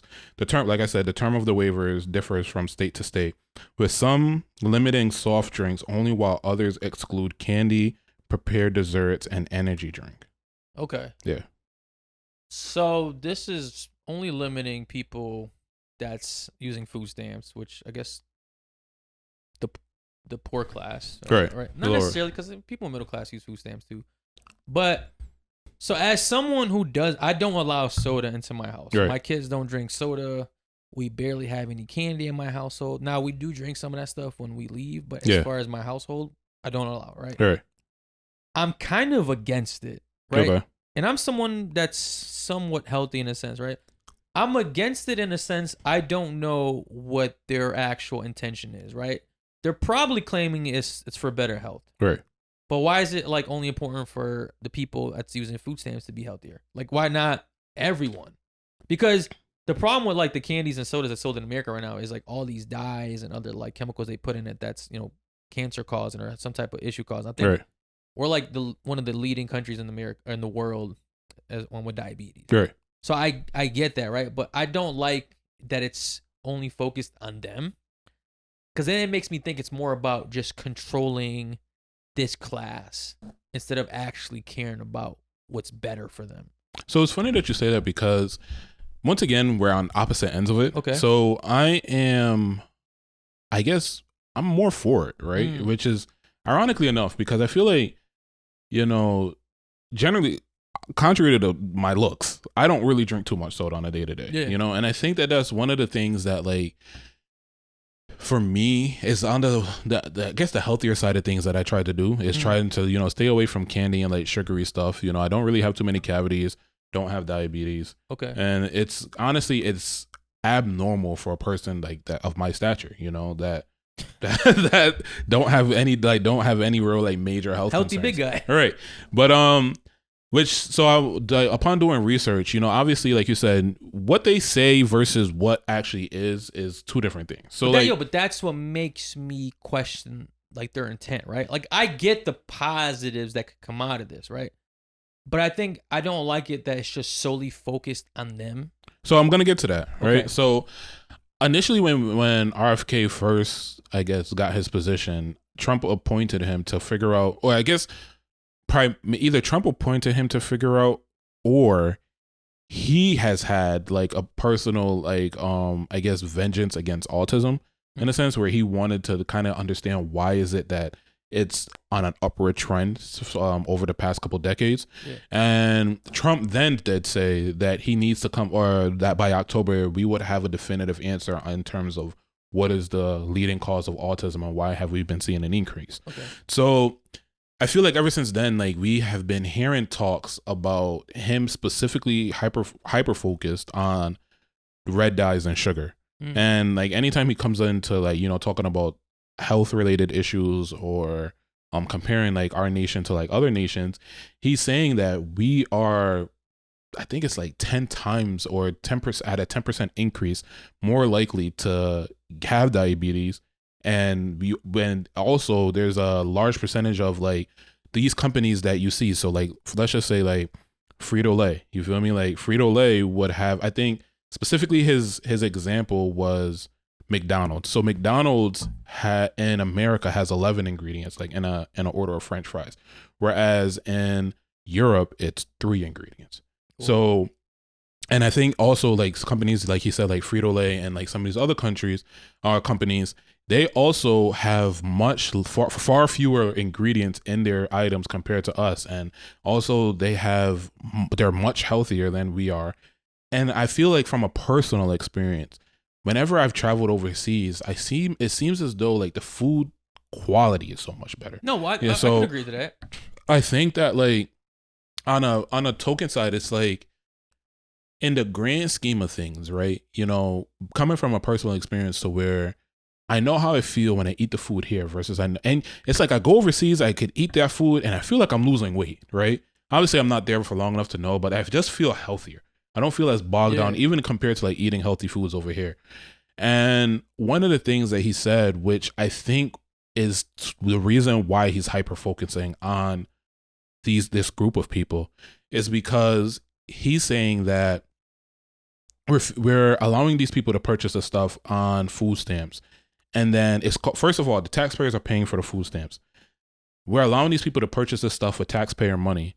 But then later down in 40 to 50 years, when they reach his age, we now have an increase in health concerns because of that. Yeah. So I think that's the main reason why like it's been such a focus on this specific class, because it is a sense of control in the sense that like this money it's not like they worked for it, you know? Yeah. So it's not like they get the opportunity to say like, hey, I want to buy this or that, which is why you already can't buy tobacco. You already can't buy alcohol. So I think for these people, like, you know, that is receiving this money, they also have, I guess, a certain sense of responsibility, depending on how you look at it. Like, you know, the government also has a certain sense of responsibility for the types of food that gets, or the types of things that gets purchased with these items. Because imagine you hearing that you have to pay for food stamps, or you have to pay your taxes are being taken out of your check to pay for somebody's food stamps, and they're buying crack with it. I wouldn't be happy with it. I think that's a completely exaggerated example. I mean, but here's my point, right? I feel like in the same token, it's like I wouldn't be happy with it because they're purchasing these things that aren't of necessity, and it's also not it's not a healthy thing, right? Yeah. It's not something that's sustaining them. Now, I'm using an exaggerated example because I want to paint a picture that like if these people are using this money to purchase something that is technically not good for them overall, sugary foods, sugary cereals, and sugary drinks, that is overall very much linked to diabetes, hypertension, and all other ailments. We don't even know the full scale of everything because, like, you know, these big pharma has been in the food industry for a long time, and the agricultural industry for a very long time. But I think when we're pretty much paying for these people's demise in the long run, especially like lower income, I think there do need to be some sort of governing on like, okay, like these are things that cannot be purchased. However, the only caveat that I have is that the healthier foods are more expensive. Well, that's what I'm gonna get to, right? So, as a taxpayer who's not on food stamps, right, that I'm on the not receiving end of this situation, right? Yeah, I really don't care what people that are on food stamps purchase it. It generally does not bother me because either way they're gonna take my money, and it's not like, right, if they reduce their spending or what they can buy, there's no positive outcome for me, right? So I guess to me it's some type of relief that at least the people that is using the money I'm getting fucked over with get something good out of it, right? And my thing is, all right, if we want to focus on healthier kids in America or just households in America, right? Let's not target one group. Like, let's do this as a cultural thing, right? We have to change the health culture in America. And I don't think by targeting a certain class, our poorest class is the way to go about it. I just don't see like the positive outcome for it. And it's like, yo, all right. It's funny how taxpayer money always becomes an issue when the poor need it, right? But when we're wasting it like in all these senseless wars, giving all these billion-dollar companies tax cuts and all that stuff, right? Now it's like, okay, whatever. Like we're not too stressed about that shit. It's like, to me, this soda and candy thing for these people, it's an issue that I don't disagree needs to be addressed at one point. I think it needs to be addressed, as a nation. Totality. But that's like the last thing, right? Like to me, it's like, yo, we have so much other more important shit to fix within our own health, economy here, that like this isn't even a thought to me right now. This is like, yo, when you got everything perfect, this is when we kind of focus on these loose ends. And that to me is a loose end, right? So it's like, all right, the soda and the candy have all these poisons in it, right? Okay, so we don't want the poor people eating it, but the middle class and the rich can still eat it. No, let's just ban it all. Whatever they got going on in Europe, let's get it over here, right? Like if these companies, then this thing, right? These are the same companies, right? The same companies that are giving them healthier alternatives are giving us the worst alternative. So they're capable of giving us healthier options when it comes to like junk food and all that stuff like that, right?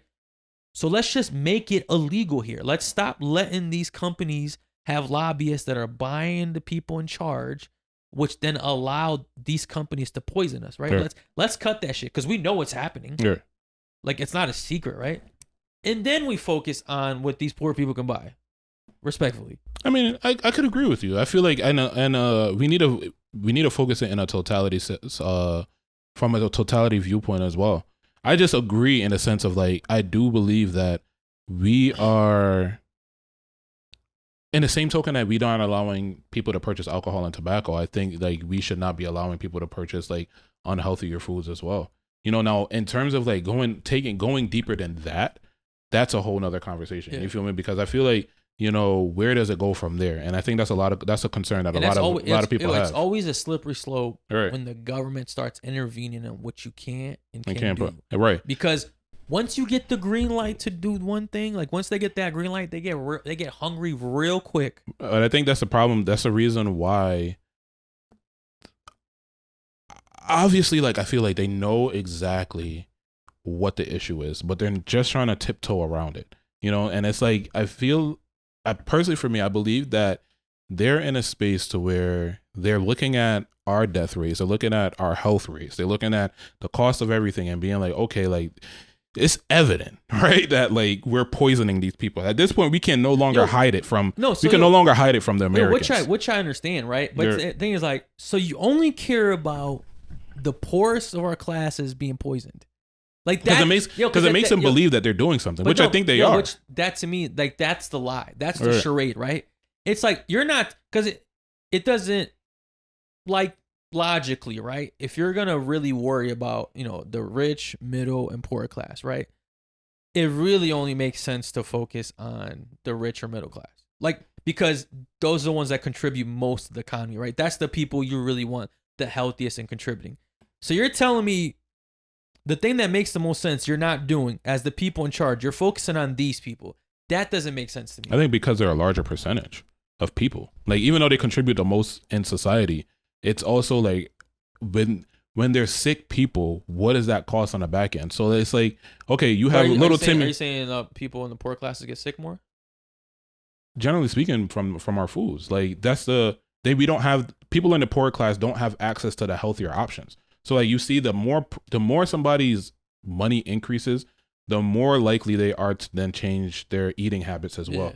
So it's like, because they're in a lower, because we are the people that were in or that are in a lower class, the numbers are higher. That puts a strain on the income that's coming in from the higher class, because it's like, okay, imagine if like you have $100, right? And you're tying up your $100, let's just say $60 of that. Obviously this is a dramatic numbers, but $60 of your $100 is being tied up in this space of where, I guess, this large group of people that have this overarching problem, where it's like, okay, if you could get that number down to like, let's just say $40 or $30, to where that, yeah, it's not ideal. It's still a bad situation, but it's like it still ties up so much money. Right. I get your point, right? And my thing is, say we could get that number down to $40 in your example, right? That we're using to, I guess, take care of them. I still don't see a $20 difference. Like the $20 that we saved still doesn't benefit us, and that's what always, I guess, annoys me about these situations, right? Because it's like you guys pretend that you want to save us money. Or what, remember when Elon Musk was doing all these cuts in the government with the Doge and all this shit? And it's just like, what came out of it? Nothing. Because at the end of the day, right, it's all a facade, bro. Like, if they're telling you they're worried about these people, I promise you they're not. I promise you they're not. Yo, because it just doesn't make sense, right? We want them to be healthier, but everyone else that can afford the poison can continue to have it. That logically doesn't make sense. Poison yourselves on your own dime. That's still stupid because you're still going to have the healthcare costs at the end, which is what they're trying to avoid. Not as much because, like I said, the higher up you go on the totem pole to where you could afford healthier options, you tend to go towards the healthier option. But you still have the option to buy the poison. You have the option to, but people do. But generally, most people don't. But I think they do. I think most people drink soda. I think most people drink or eat candy. Like, I don't think it's just poor people partaking in this. I think it's primarily, people of lower income. Like, obviously not poor people. I think the closer you are, I feel like there's a direct correlation between your income and the type of, and how healthy you are. And I feel like it's truly because of the quality of food that you're getting. Do you think if you're richer, you'd be skinnier? For sure. So that's what's holding you back? No, I'm not saying that, but I'm saying that what it is like, obviously right now, think about it, right? I'm in a space right now where I have to be thinking about my finances. Yeah. Right? Do you think, obviously right now, I'm also in a space to where I want to cut costs as much as possible. Yeah. Does it cost more to go buy a head of lettuce, or does it cost more to go purchase a bag of rice? Costs more to purchase some heads of lettuce than it is cost to purchase a bag of rice. And which one is healthier? The head of lettuce. So of course, directly, I'm going to spend more money on the healthier options. If you had more money, you'd go for the lettuce? If I had, but I think honestly, which you see. I think no. Which you see, right? We see a lot. We see it right now where a lot of people, when they win the lottery, become movie stars, become rich, whatever, their first goal is to lose weight. Like they end up getting into a space where they end up like. I think you're confusing people that are winning money with like people that are influencers. I think people that win, like regular people that win money, they usually overdose. Life gets worse. Life gets worse. I think generally from my perception, right? I feel like when people win money, they tend to end up like trying to lose weight. Their main goal is to become healthier, and I think it's because they have a higher access to healthier options. And I think also healthier options are more. I think they go and get the surgery, and that's it. Either way, they're still on the.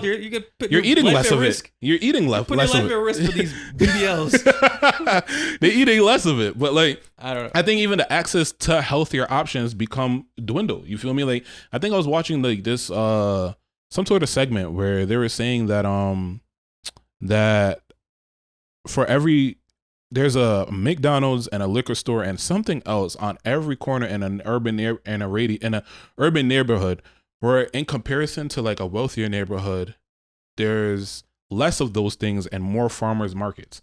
And it's like, but why is that the case? Because I feel like once you have the knowledge, you start to be able to pick and choose and saying, hey, I no longer am I in survival mode. I don't have to eat this garbage. You feel me? Like, so I'm going to go over here and eat that. So by that logic, right, then they're still getting fucked because, all right, now we're not letting you purchase the things you can afford. Right. We're not lowering the prices. That is a problem we're not lowering the prices of the things you couldn't afford before. Right. So now you're just gonna starve. that is a problem. Like I said before, it's like I don't know. This is what I mean, bro. They don't. Yo, I'm telling you, they don't care about their health. Like I could promise. I think it's the back end. To be honest with you, I truly believe it's the back end. I think it's like a vicious cycle, and I think it starts with the sodas and the sweets. And I think after that, the conversation would then turn into the ingredients in the food. But I think on the back end, it's like he said, if I'm giving little Timmy, if I'm providing food stamps to little Timmy and his family, and little Timmy grows up pounding down sugar, pounding down sweets, by the time he gets to RFK's age, he has a slew of health concerns. So it's like, he's not made it to that age. Huh? He's not. First of all, that guy used to do heroin. people do a lot of dumb shit when they don't have money. I'm trying to tell you. He's born from one of the wealthiest families in America. I don't know, bro. Anyways, so I'm just saying. Anyways, right? So going back and Coke. He was an overall junkie, and now he's running the Department of Health. Right. Making these choices for us. Yeah, I'm telling you. I honestly, I agree with it. I agree. I think that as a society, I think we need to make better choices. Let's fix the ingredients. Let's fix the food for everyone. Not focus on this. I think that's a much more costly problem. It's like, what? I don't think, because, the thing is, right, if it was like hypothetical, right? Like if the solution didn't already exist, I could see it being a costly problem. The issue is, it's already in every other country but this one. Why do you think that is? Because they're paying our leaders, like the people that run, our governors, our representatives, all this shit, right? They're getting paid by these companies to let them make these foods like for less, with poison and stuff like that. If these other, but I think you just said it right there, for less. I think there's a reason why. We are one of the wealthiest countries in the world, right? Sure. If other countries that are not as rich as Americans can afford these snacks, right, that are healthier, then we can definitely do it. But I don't think it's a sense of affording. I think it's agricultural laws. I think it's the way, like, what do the people want? You feel me? It's like people want healthier options. People want a healthier option in the grand scheme of things, but it's like, am I going to pick that? But clearly not, because we have this issue where a lot of people are obese, like myself, or you have people that choose to eat unhealthy overall. Even with unhealthy stuff, right? If you look at a box of cereal in America, you get that same box of cereal in Canada, it'll be vastly different as far as ingredients and actual looks. But then also on the term of how much does that cost the consumer? But if they can afford it, which is a country that is not significantly, right? That's traditionally doesn't make as much as America. If they can afford the same cereal, we can afford it here. But I'm sure the numbers of the amounts of people that's purchasing the cereal, the numbers go down. That I don't know. So I'm not going to speak on that like I know those numbers. Right. If I would take a guess, I think you could easily put something on the shelf and say, hey. I would honestly think, I bet their profits are very similar. And think so? I would think so. We could look this up off. Okay. But here's my thing, right? Either way, then like it'll be a healthier, like if you can't afford it in America, then everyone wins either way, because now you're choosing a healthier option. No, but then these are the people that are, the problem is that these companies are the ones that's lobbying these other people. So that's my saying. Like, let's fix that, right? They already have the healthier alternative because they provide it to other countries. They can provide it here, right? The only reason they don't is so they can make more money by bribing our leaders, right? So if we cut that shit out, they can give us the same healthy alternative that Canada has, and we could have it over here. And I feel like the prices will be relatively the same. The companies won't be maybe making as much money because they're going to take a little loss on it, right? But people live. If the ultimate choice, right, which is they're claiming, is for people to have healthier options. But realistically, they know that. We know that that's not the ultimate choice. So then you disagree with how they're trying to control the poorer population. No, I think because it's not about being healthy. I think on the back end of it, I think obviously kind of the same reason with the whole like them cutting overtime taxes, right? I think there's obviously like some bullshit, right? I think it's like, and the whole stimulus checks, right? I think obviously, do they care about the American people? No. Do they want us to be better in a sense? No. But they know what? I'm gonna give these motherfuckers $1,400, and where are they spending that? They're spending it, putting it right back into the economy again, because most people aren't gonna pocket that. Most people aren't gonna use that money to move forward with it. But realistically, you don't want people to pocket it because that doesn't help the economy out. You want my point. You want them to spend it. So it's like, I'm not really getting the point here. So the point is like initially, obviously, like up front, it's a stimulus check in order to help families. It's presented in order to help families, but we know on the back end, it's just gonna cause, because people aren't gonna spend $1,400. They're gonna spend probably $1,500 or $1,600 or $2,000, right? So it helps drives the economy again. Okay. So I think in the sense of like what they're saying right now, obviously the same way how they're not cutting how much these people are getting. That would make sense, right? If they cut how much you got in food stamps, that would save somebody money. Wouldn't save us money. I know that for a fucking fact, right? They're just trying to regulate what they can buy with it, which to me, like, it's not saving money. Like, I think it's I don't think it's a saving. I think it's primarily just reallocating. So it's like, okay, now these people are limited in terms of being able to spend. Let's just say they needed $200 to get all of their food items and sugary drinks. Yeah. Now we just sliced it down to 175 or 150. No, but they're still getting 200. I'm saying these people still gonna spend 200 regardless. Right. They're still gonna spend 200, but with less stuff. So they're still gonna spend $200 regardless, right? But now the whole push is to limit the amount that these people are gonna actually get, and then put that extra funds towards something else, whatever it is. Maybe it's the government. Maybe it's towards their own, lining their own pockets, whatever it is. No, but I think so I'm not understanding. So all right, right now, right? Say someone that's on food stamps, they get $200. Yeah. The only difference is now you can't buy sugary drinks and candy, right? You're still gonna spend $200 at the grocery store, so no one else is making. For sure, I would bet my last dollar within maybe 5 years there's gonna be food stamp cuts. No, that's a different conversation. Right. We're not there. We're talking about what's going on right now. Right. As of right now, they're just trying to limit what you can buy. Right. Like they're trying to pick and choose what you can't buy. They're not lowering the amount of food. No, but I think that's to come. That's what I'm saying. But I don't know that. So I don't want to speak on things I don't know or haven't happened yet, right? I'm just talking about what are the pros and cons of what's going on right now. I'm not seeing actual pros. I think the pros is you're limited to the amount that people, let's just say a person doesn't have money at all, right? They have to now which maybe, I don't know. I was going to go down a whole conspiracy theory, okay, right? But never mind. Right now, they don't have the money to spend at all, right? They limited the amount that a person can purchase on food stamps. Let's just say you're dealing with a person that is dead broke. They are completely surviving off of food stamps, right?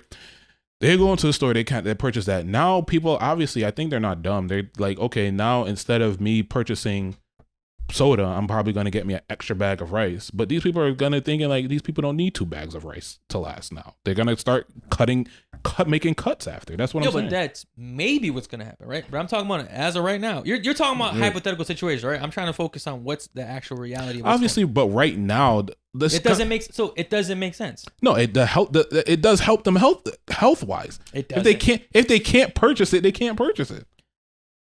But the rest of the food's still poison. Like, that's my point. Like, let's fix the food. But you can't purchase it. That's the difference. It's like, you don't have, let's just say, going back to the person that doesn't have any money to purchase anything outside of food, right? Yeah. They have no other income. If they decide they're adding in something that is poisonous, right? Yeah. Now they no longer can add in that thing that is poisonous. That helps them health-wise.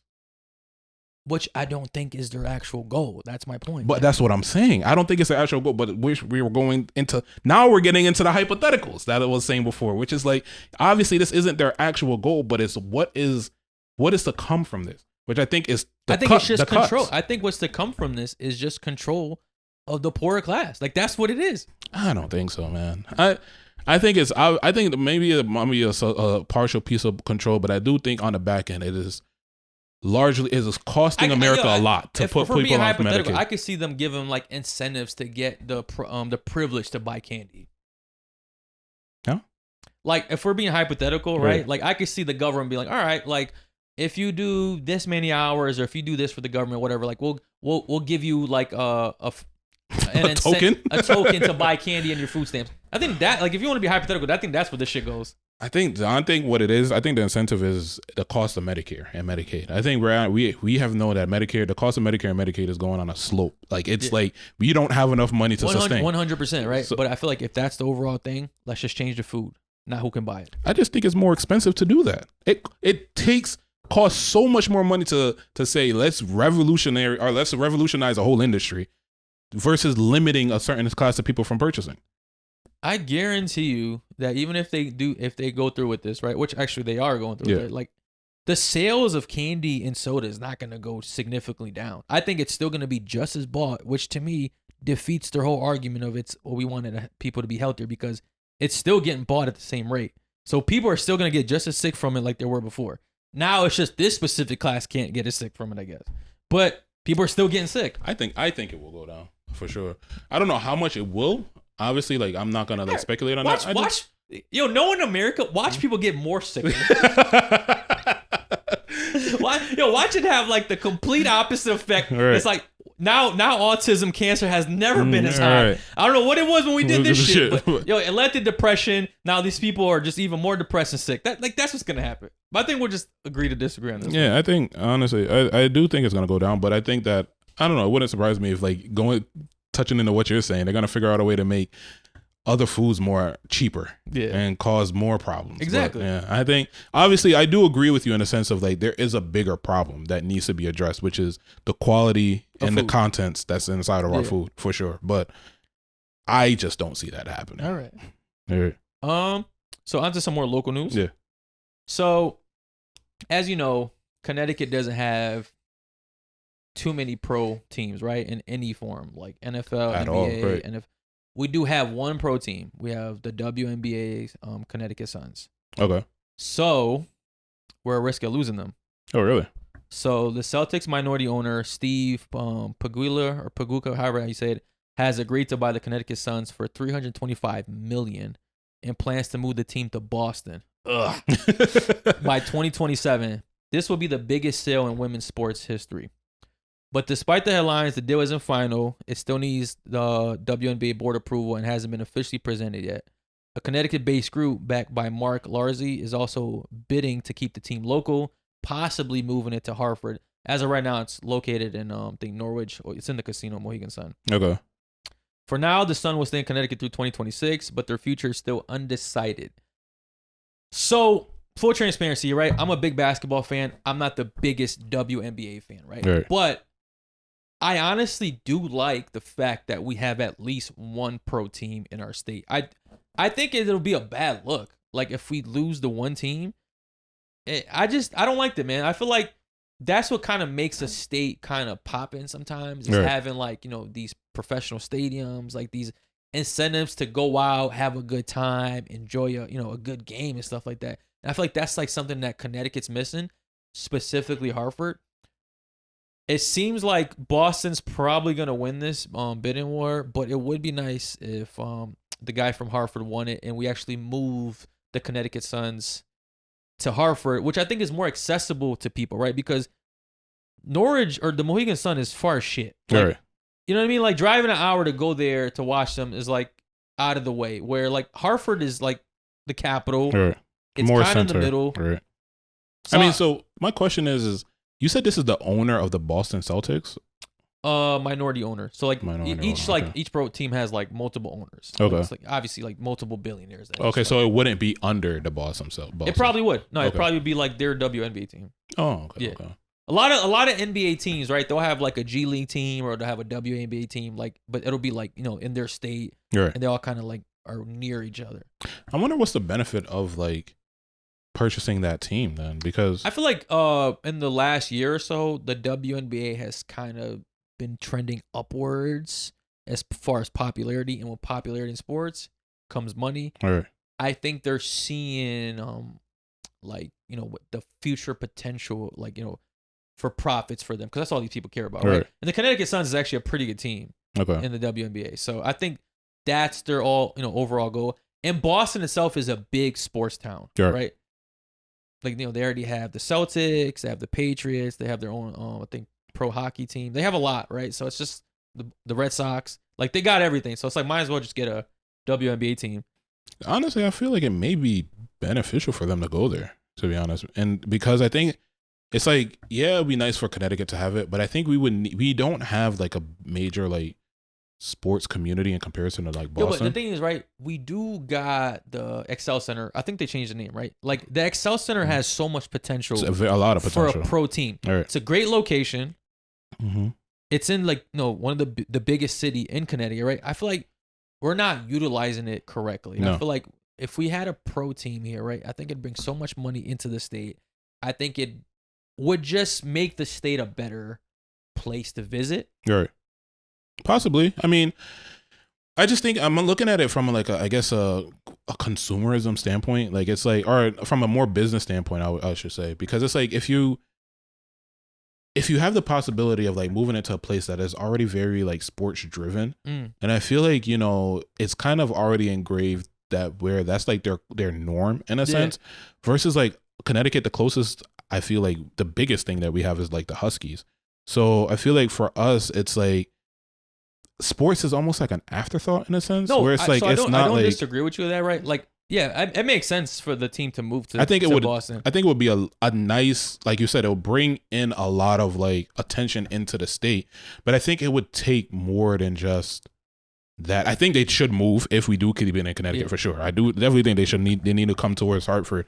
But I think we also need like another team. No, for sure. I just think it's a good like foundation, right? Like maybe we show them like, maybe as Connecticut, we kind of failed on our end to like really support the Connecticut Suns, and really show them that we want them here. To be honest, I didn't even know we had a Connecticut Suns. But I feel like, it's like the only thing we have. Right. Like, to be honest with you, right? So maybe we, if they somehow do stay here, I think we should go to a game, yo. Me and you go. They're pretty cheap. The tickets are cheap. Really? You get some nice tickets for like $50. Really? Yeah. Maybe. You can do that 2026. Yeah. Yeah. But I think, maybe like if we show enough support as a state, maybe it'll be more like other teams will be inclined to come here. Yeah. Like the NBA is looking to grow. Maybe you start put an NBA team in Connecticut. Like we already have ESPN here, like which covers all sports. Like it makes a lot of sense, I mean, I feel like we have like the foundation for it. We just don't have the backing for whatever reason. I mean, I heard at one point they were possibly talking about moving the Patriots here. No, they were supposed to come here originally. Then they did it. All right. So I think like that, obviously, like at that standpoint, I feel like that would have been like a major push for like Connecticut to kind of have build its like sports name in a sense, or but I think primarily to me, it just seems like might do better in Boston. I think 100% it'll do better. Yeah. I think it's just like it would be nice for us to keep it and then try to build off it. Yeah. Well, I mean, we'll see how this plays out. Maybe, I'm sure by the time this drops, this will be kind of resolved, and we'll see. Right. See where it goes from there. Yeah. All right, bro. Let's talk some music. Let's talk it. What you been listening to lately? Honestly, my radio broke in my car, so that's where a lot of my consuming goes to. But but you didn't like listen to the radio, right? Like you listened to my music, my Bluetooth. Oh, you can't play music. I can't play anything in my car. Oh, word? Yeah, nothing. You got headphones? Yeah, I got headphones. It's just cumbersome to really like get in the car and do that. But what I've been listening to lately is a lot of gospel music, though. Gospel? Yeah. Okay. I've just been like really in a spirit-filled mode. I feel like when you're going through a rough time, I feel like it makes sense. Like, yeah. So I don't know. I've been like, just mainly listening to a lot of like gospel music and stuff. Okay. I actually went to church last weekend too. Oh, nice. Yeah. Shit, man. I feel like a little overwhelmed right now, bro. Really? Music, because like there's so many albums I want to catch up on. Okay. So I think last time we shot, we had gone through the Clips new album. We did a review on that, and since then, like, or even around that time, so I just listened to Freddie Gibbs' new album, Alfredo 2. It was good. Not as good as the Clips album. Is that the guy that won the Oscars or some shit like that last time? The Grammys? I don't know if he won a Grammy. Maybe. I don't know. Well, who's the one that won the Grammys? And I was appalled by it. Are you talking about Killer Mike, bro? Oh yeah. Go. Nah. If you don't know who Killer Mike is, you probably know who Freddie Gibbs is. Right. New York rapper. Travis Scott dropped a new album. Okay. I still got to listen to that. Yeah. I listened to parts of that. Parts of it. Yeah. I get this guy's name. Giveon? However you say his name, right? He Giveon. dropped the album. Yeah. I've really been meaning to get to that. I just haven't gotten the chance to. But like, he's like, I really like him as an R&B singer. I think his last album was like skipless to me. Right. So I'm like, he's been getting like a lot of flack. I think ever since that whole mic situation where he was singing and like he couldn't really hear himself performing on stage and like his voice was cracking. I feel like a lot of time, like since then, I feel like the hype around Giveon just like went down. But it's been so long since he dropped new music too. Right. Like, he wasn't like too stamped yet to take the break he did. Right. Because like, he had a good run. It's funny because I've been seeing like people talk about it and they're saying that the way how Giveon is singing on this album, it makes it seem like he's the one going through the heartbreak when he's the one that cheated. Oh. Yeah, typical guy. Right, yeah. Yo, you can still get your heart broken after cheating. Like, I don't know what's up with that. Right. And then, you know who else album I really want to get to? Metro Boomin's new album. He dropped another one? Yeah, you didn't know? Mm-mm. It's like, it's gotten some mixed reviews online. Okay. It's, I guess, he said it's like more of a regional album. It's not like an overall sound. You know how like there's like just one sound of music right now? Yeah. He said he's kind of like went back to like, all right, like, whoever, because obviously he does a lot of artists. It's like, all right, if it's an artist from Atlanta, it's like the Atlanta sound. Yeah. If it's an artist from Cali, it's like Cali. Like, that's what he said. Like, I have not listened to one song on the album, so it's something I definitely want to catch up on. Okay. Actually, I'll ask you right now. So for our next album review, whose album should we do? I'm kind of torn. I'm more torn between. All right, so it's Travis Scott, Giveon, or Metro. Well, Giveon. You want to do Giveon? Yeah. All right, we're both R&B fellas. Yeah, I like Giveon. All right, cool. I think it'll be a break from like this year that we've had with like terrible music. So. And then the only other song I've been kind of listening to is my boy Wale finally dropped some music. I think after his homeless situation. Right. Guess who he featured on the song? I don't know. Like, just take a guess. Like who? Kai? No. That'd be wild. Meek Mill? Pusha T. Oh, come on. It's actually a pretty good song. Oh, okay. He definitely Pusha definitely dropped a little Drake sub in there. Really? Yeah. Wale did it. Pusha T did. Okay. Yeah. I mean, he has to. He has to. He has to. Like, why does he have to? He got to make himself relevant. Okay. All right, but speaking of R&B, I got another top five versus top five for you. Yeah. So today's top five battle is Usher's top five versus Chris Brown's top five. Ooh, this is a good one. You think it's good? Yeah, he actually just dropped a song with Bryson Tiller. Oh yeah, Chris Brown did, right? Yeah. He dropped a couple songs like recently. Yeah. All right. So try not to be non-biased. So, all right, actually, before I even get to this, so who's your favorite out of the two, Usher or Chris Brown? Chris Brown. Chris Brown. Yeah. Okay. Ready? Mm-hmm. All right. So I'm gonna go 1 for 1, 2 for 2, 3 for 3. Okay. All right. All right. Chris Brown's Under the Influences versus Usher's You Remind Me. Damn. That's both their most streamed songs. That is a really hard one. Like, You Remind Me is obviously very nostalgic, right? But Under the Influence, I'm gonna have to go You Remind Me, but I don't think you could have gone wrong. Yeah. I think either choice is right choice, yo. Damn. That was a hard one, to be honest with you. I mean, that's both their number one That's songs. literally like, okay. All right. Let's see what else you got. Actually, a little caveat. These are their number one most solo stream songs, okay? Okay. So they have songs that are have more streams, but the one with features and stuff like that. Yeah. Right? So these are only solo songs. Okay. So Usher takes 1 point. Yeah. All right. Chris Brown's Forever versus Usher's Hey Daddy. Daddy's Home. Forever. Really? Yeah.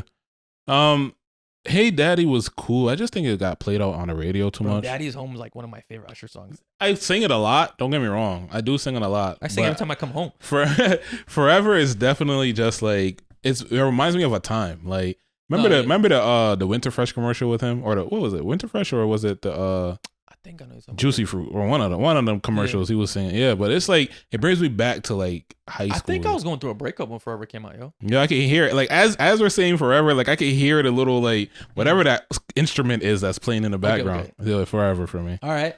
So 1-1. Yep. All right. Chris Brown's Zero, really like this song, versus Usher's You Got It Bad. You got it bad. It's an easy one. That's a wash right there. You got it bad. Yeah, that's like that would go down in history. Yeah, they're gonna be like looking that stuff up in like colleges. Yeah, no, that's an R&B class right there. Yeah, for sure. Usher takes the lead. Hmm? All right, Chris Brown's Zero versus Usher's. Actually, my bad. It is Zero. Yeah, my bad. All right, Chris Brown's Fine by Me versus Usher's Burn.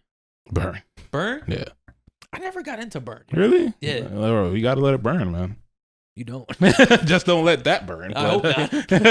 But you got to let it burn. Okay. Yeah, that's another classic. That's like that is two heavy hitters like that's right definitely there. A classic. Okay. Yeah. Chris Brown's Back to Sleep versus Usher's Confessions Part 2. Oh my gosh. I don't think anything in the realm of R&B could ever come close to a Confessions Part 2. Yeah. I don't think anything like, I think, I'm going to say it. I'm going to be the one to say it. You sure? I don't think anything since Michael Jackson could come close to a Confessions Part 2. Anything. Like the impact. Are you talking about any song or just R&B? Any R&B song. I might be any song, but any R&B song to play it safe can come close to a Michael Jackson. To come close to Michael Jackson. Besides that, okay, I will rebuttal that with one song, and this is my favorite song. Mm-hmm. I think this might be my favorite song overall. Yeah, Mark Morrison, "Return of the Mac." No, not even close. Are you kidding me? Not even. Do you remember this song, bro? What do you mean? that's a staple song. Not even close. I think it's my favorite song of all time, yo. "Return of the Mac." I think my favorite song of all time is Deborah Cott's "Nobody's Supposed to Be Here," and that's not even close. Like Confessions Part 2, the waves that hit was untouchable, bro. Okay. Like I feel like that really, for a lot of people, put Usher in like this like elite like category. You feel me? Like that just propelled him. Okay. Damn. I mean, yeah, we've had a lot of good R&B. Think about all the good R&B songs we've had. You know what's a underrated Usher song? You might not even know this because this came out kind of recent, and it really didn't make the noises it should. Mm-hmm. Was "Glue." That sounds familiar, bro. I'm gonna put you on to "Glue" after this. Actually, I think I might. I don't think you appreciated it like enough, but I don't. That's what be wrong with you because you be bugging. But "Glue" is one of Usher's best R&B songs to me. Right. It's like, it feels like it should have been on the same album as Confessions. Like, it sounds like old Usher. I mean, you know, whatever Usher be on now. Right. Yo, you know what I feel like? Yo, after artists just gets to a certain age, they just stop. They just start. You saw a Lil Wayne, like, yo, they just start making whatever. And it's just like whatever. Like, just putting it out there to put it out there. They prove themselves enough, right? But "Glue," I think, is one of Usher, like one of my favorite Usher song ever. Yo, I'm not gonna lie, like it is this one was very interesting because I was expecting, I guess, some heavier hitters from Chris Brown. To be honest with you, think about these are solo songs. I know, right? Top songs, solo songs. So like, I understand. Like, I'm just surprised. You feel me? Like because you could have put "No Guidance" up there. No Guidance. Not only that, you find China. You got "No Bullshit" by Chris Brown. You got hit bangers after bangers. Bro. See, that's why I only try to do the solo ones because I don't want any other outside influence. Because bro, "No Bullshit" was his song.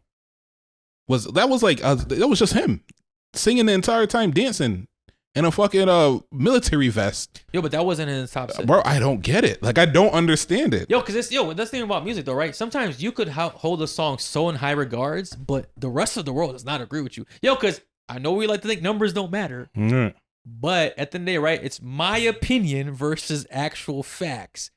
And to be honest with you, your opinion's irrelevant when it comes to what the world is really listening to. Valid. Yeah, this is very, very surprising, to be honest with you. Very surprising. Like, but it's a good matchup. I mean, I think Chris Brown is the closest successor that we've had to like an Usher thus far. R&B wise, yeah. Yeah, R&B wise. And I really don't believe he gets the recognition that he deserves. So I would, yes and no. Mm-hmm. I think to me, Trey Songz was very close, but I just don't think he carried it through enough. Right. I feel like Trey Songz is a true R&B singer to me. I feel like Chris Brown is definitely a pop artist. Right. Yeah. You can see that. I can see that for sure. But I think that I think Chris Brown is a nice, like, I guess, carrier of the torch. No, for sure. Like, I feel like he's definitely holding his own. The DV, yeah. Right. I think like ever since that, I feel like that really, we would have, like, Chris Brown would have been in the conversations of like Michael Jackson's, Usher's, like all those people if it wasn't for that. But I feel like people are still holding on to, you know, his personal he keeps life. doing shit. Right, yeah. But I feel like he's been calm. He just like got arrested in England like a couple months ago for throwing a bottle at somebody. Yeah, I mean that's like regular shit. Like, that's the problem. Yeah, that's like regular. That's the problem. You don't even bat an eye. He does so much wild shit. No, not even him. I just think in anyone's regard, like that's just regular shit. Like, you get in a disagreement with somebody, you throw a bottle. Like, I'm not because I'm an artist, I'm not supposed to get upset with anybody. Like, I mean, I just think you don't have to throw a bottle. Could argue. Maybe I couldn't get to the guy because everybody's holding on to me. That's the only thing I could have done. Maybe I wasn't there. But I think what ended on that? Great episode, man. Great episode. Yeah. Late episode. If you made it this far, man, like I said in the beginning, drop a like, drop a comment, let us know what your thoughts are. Yes, sir. What artists we should pair up next, and we'll see you next episode. Later. Peace.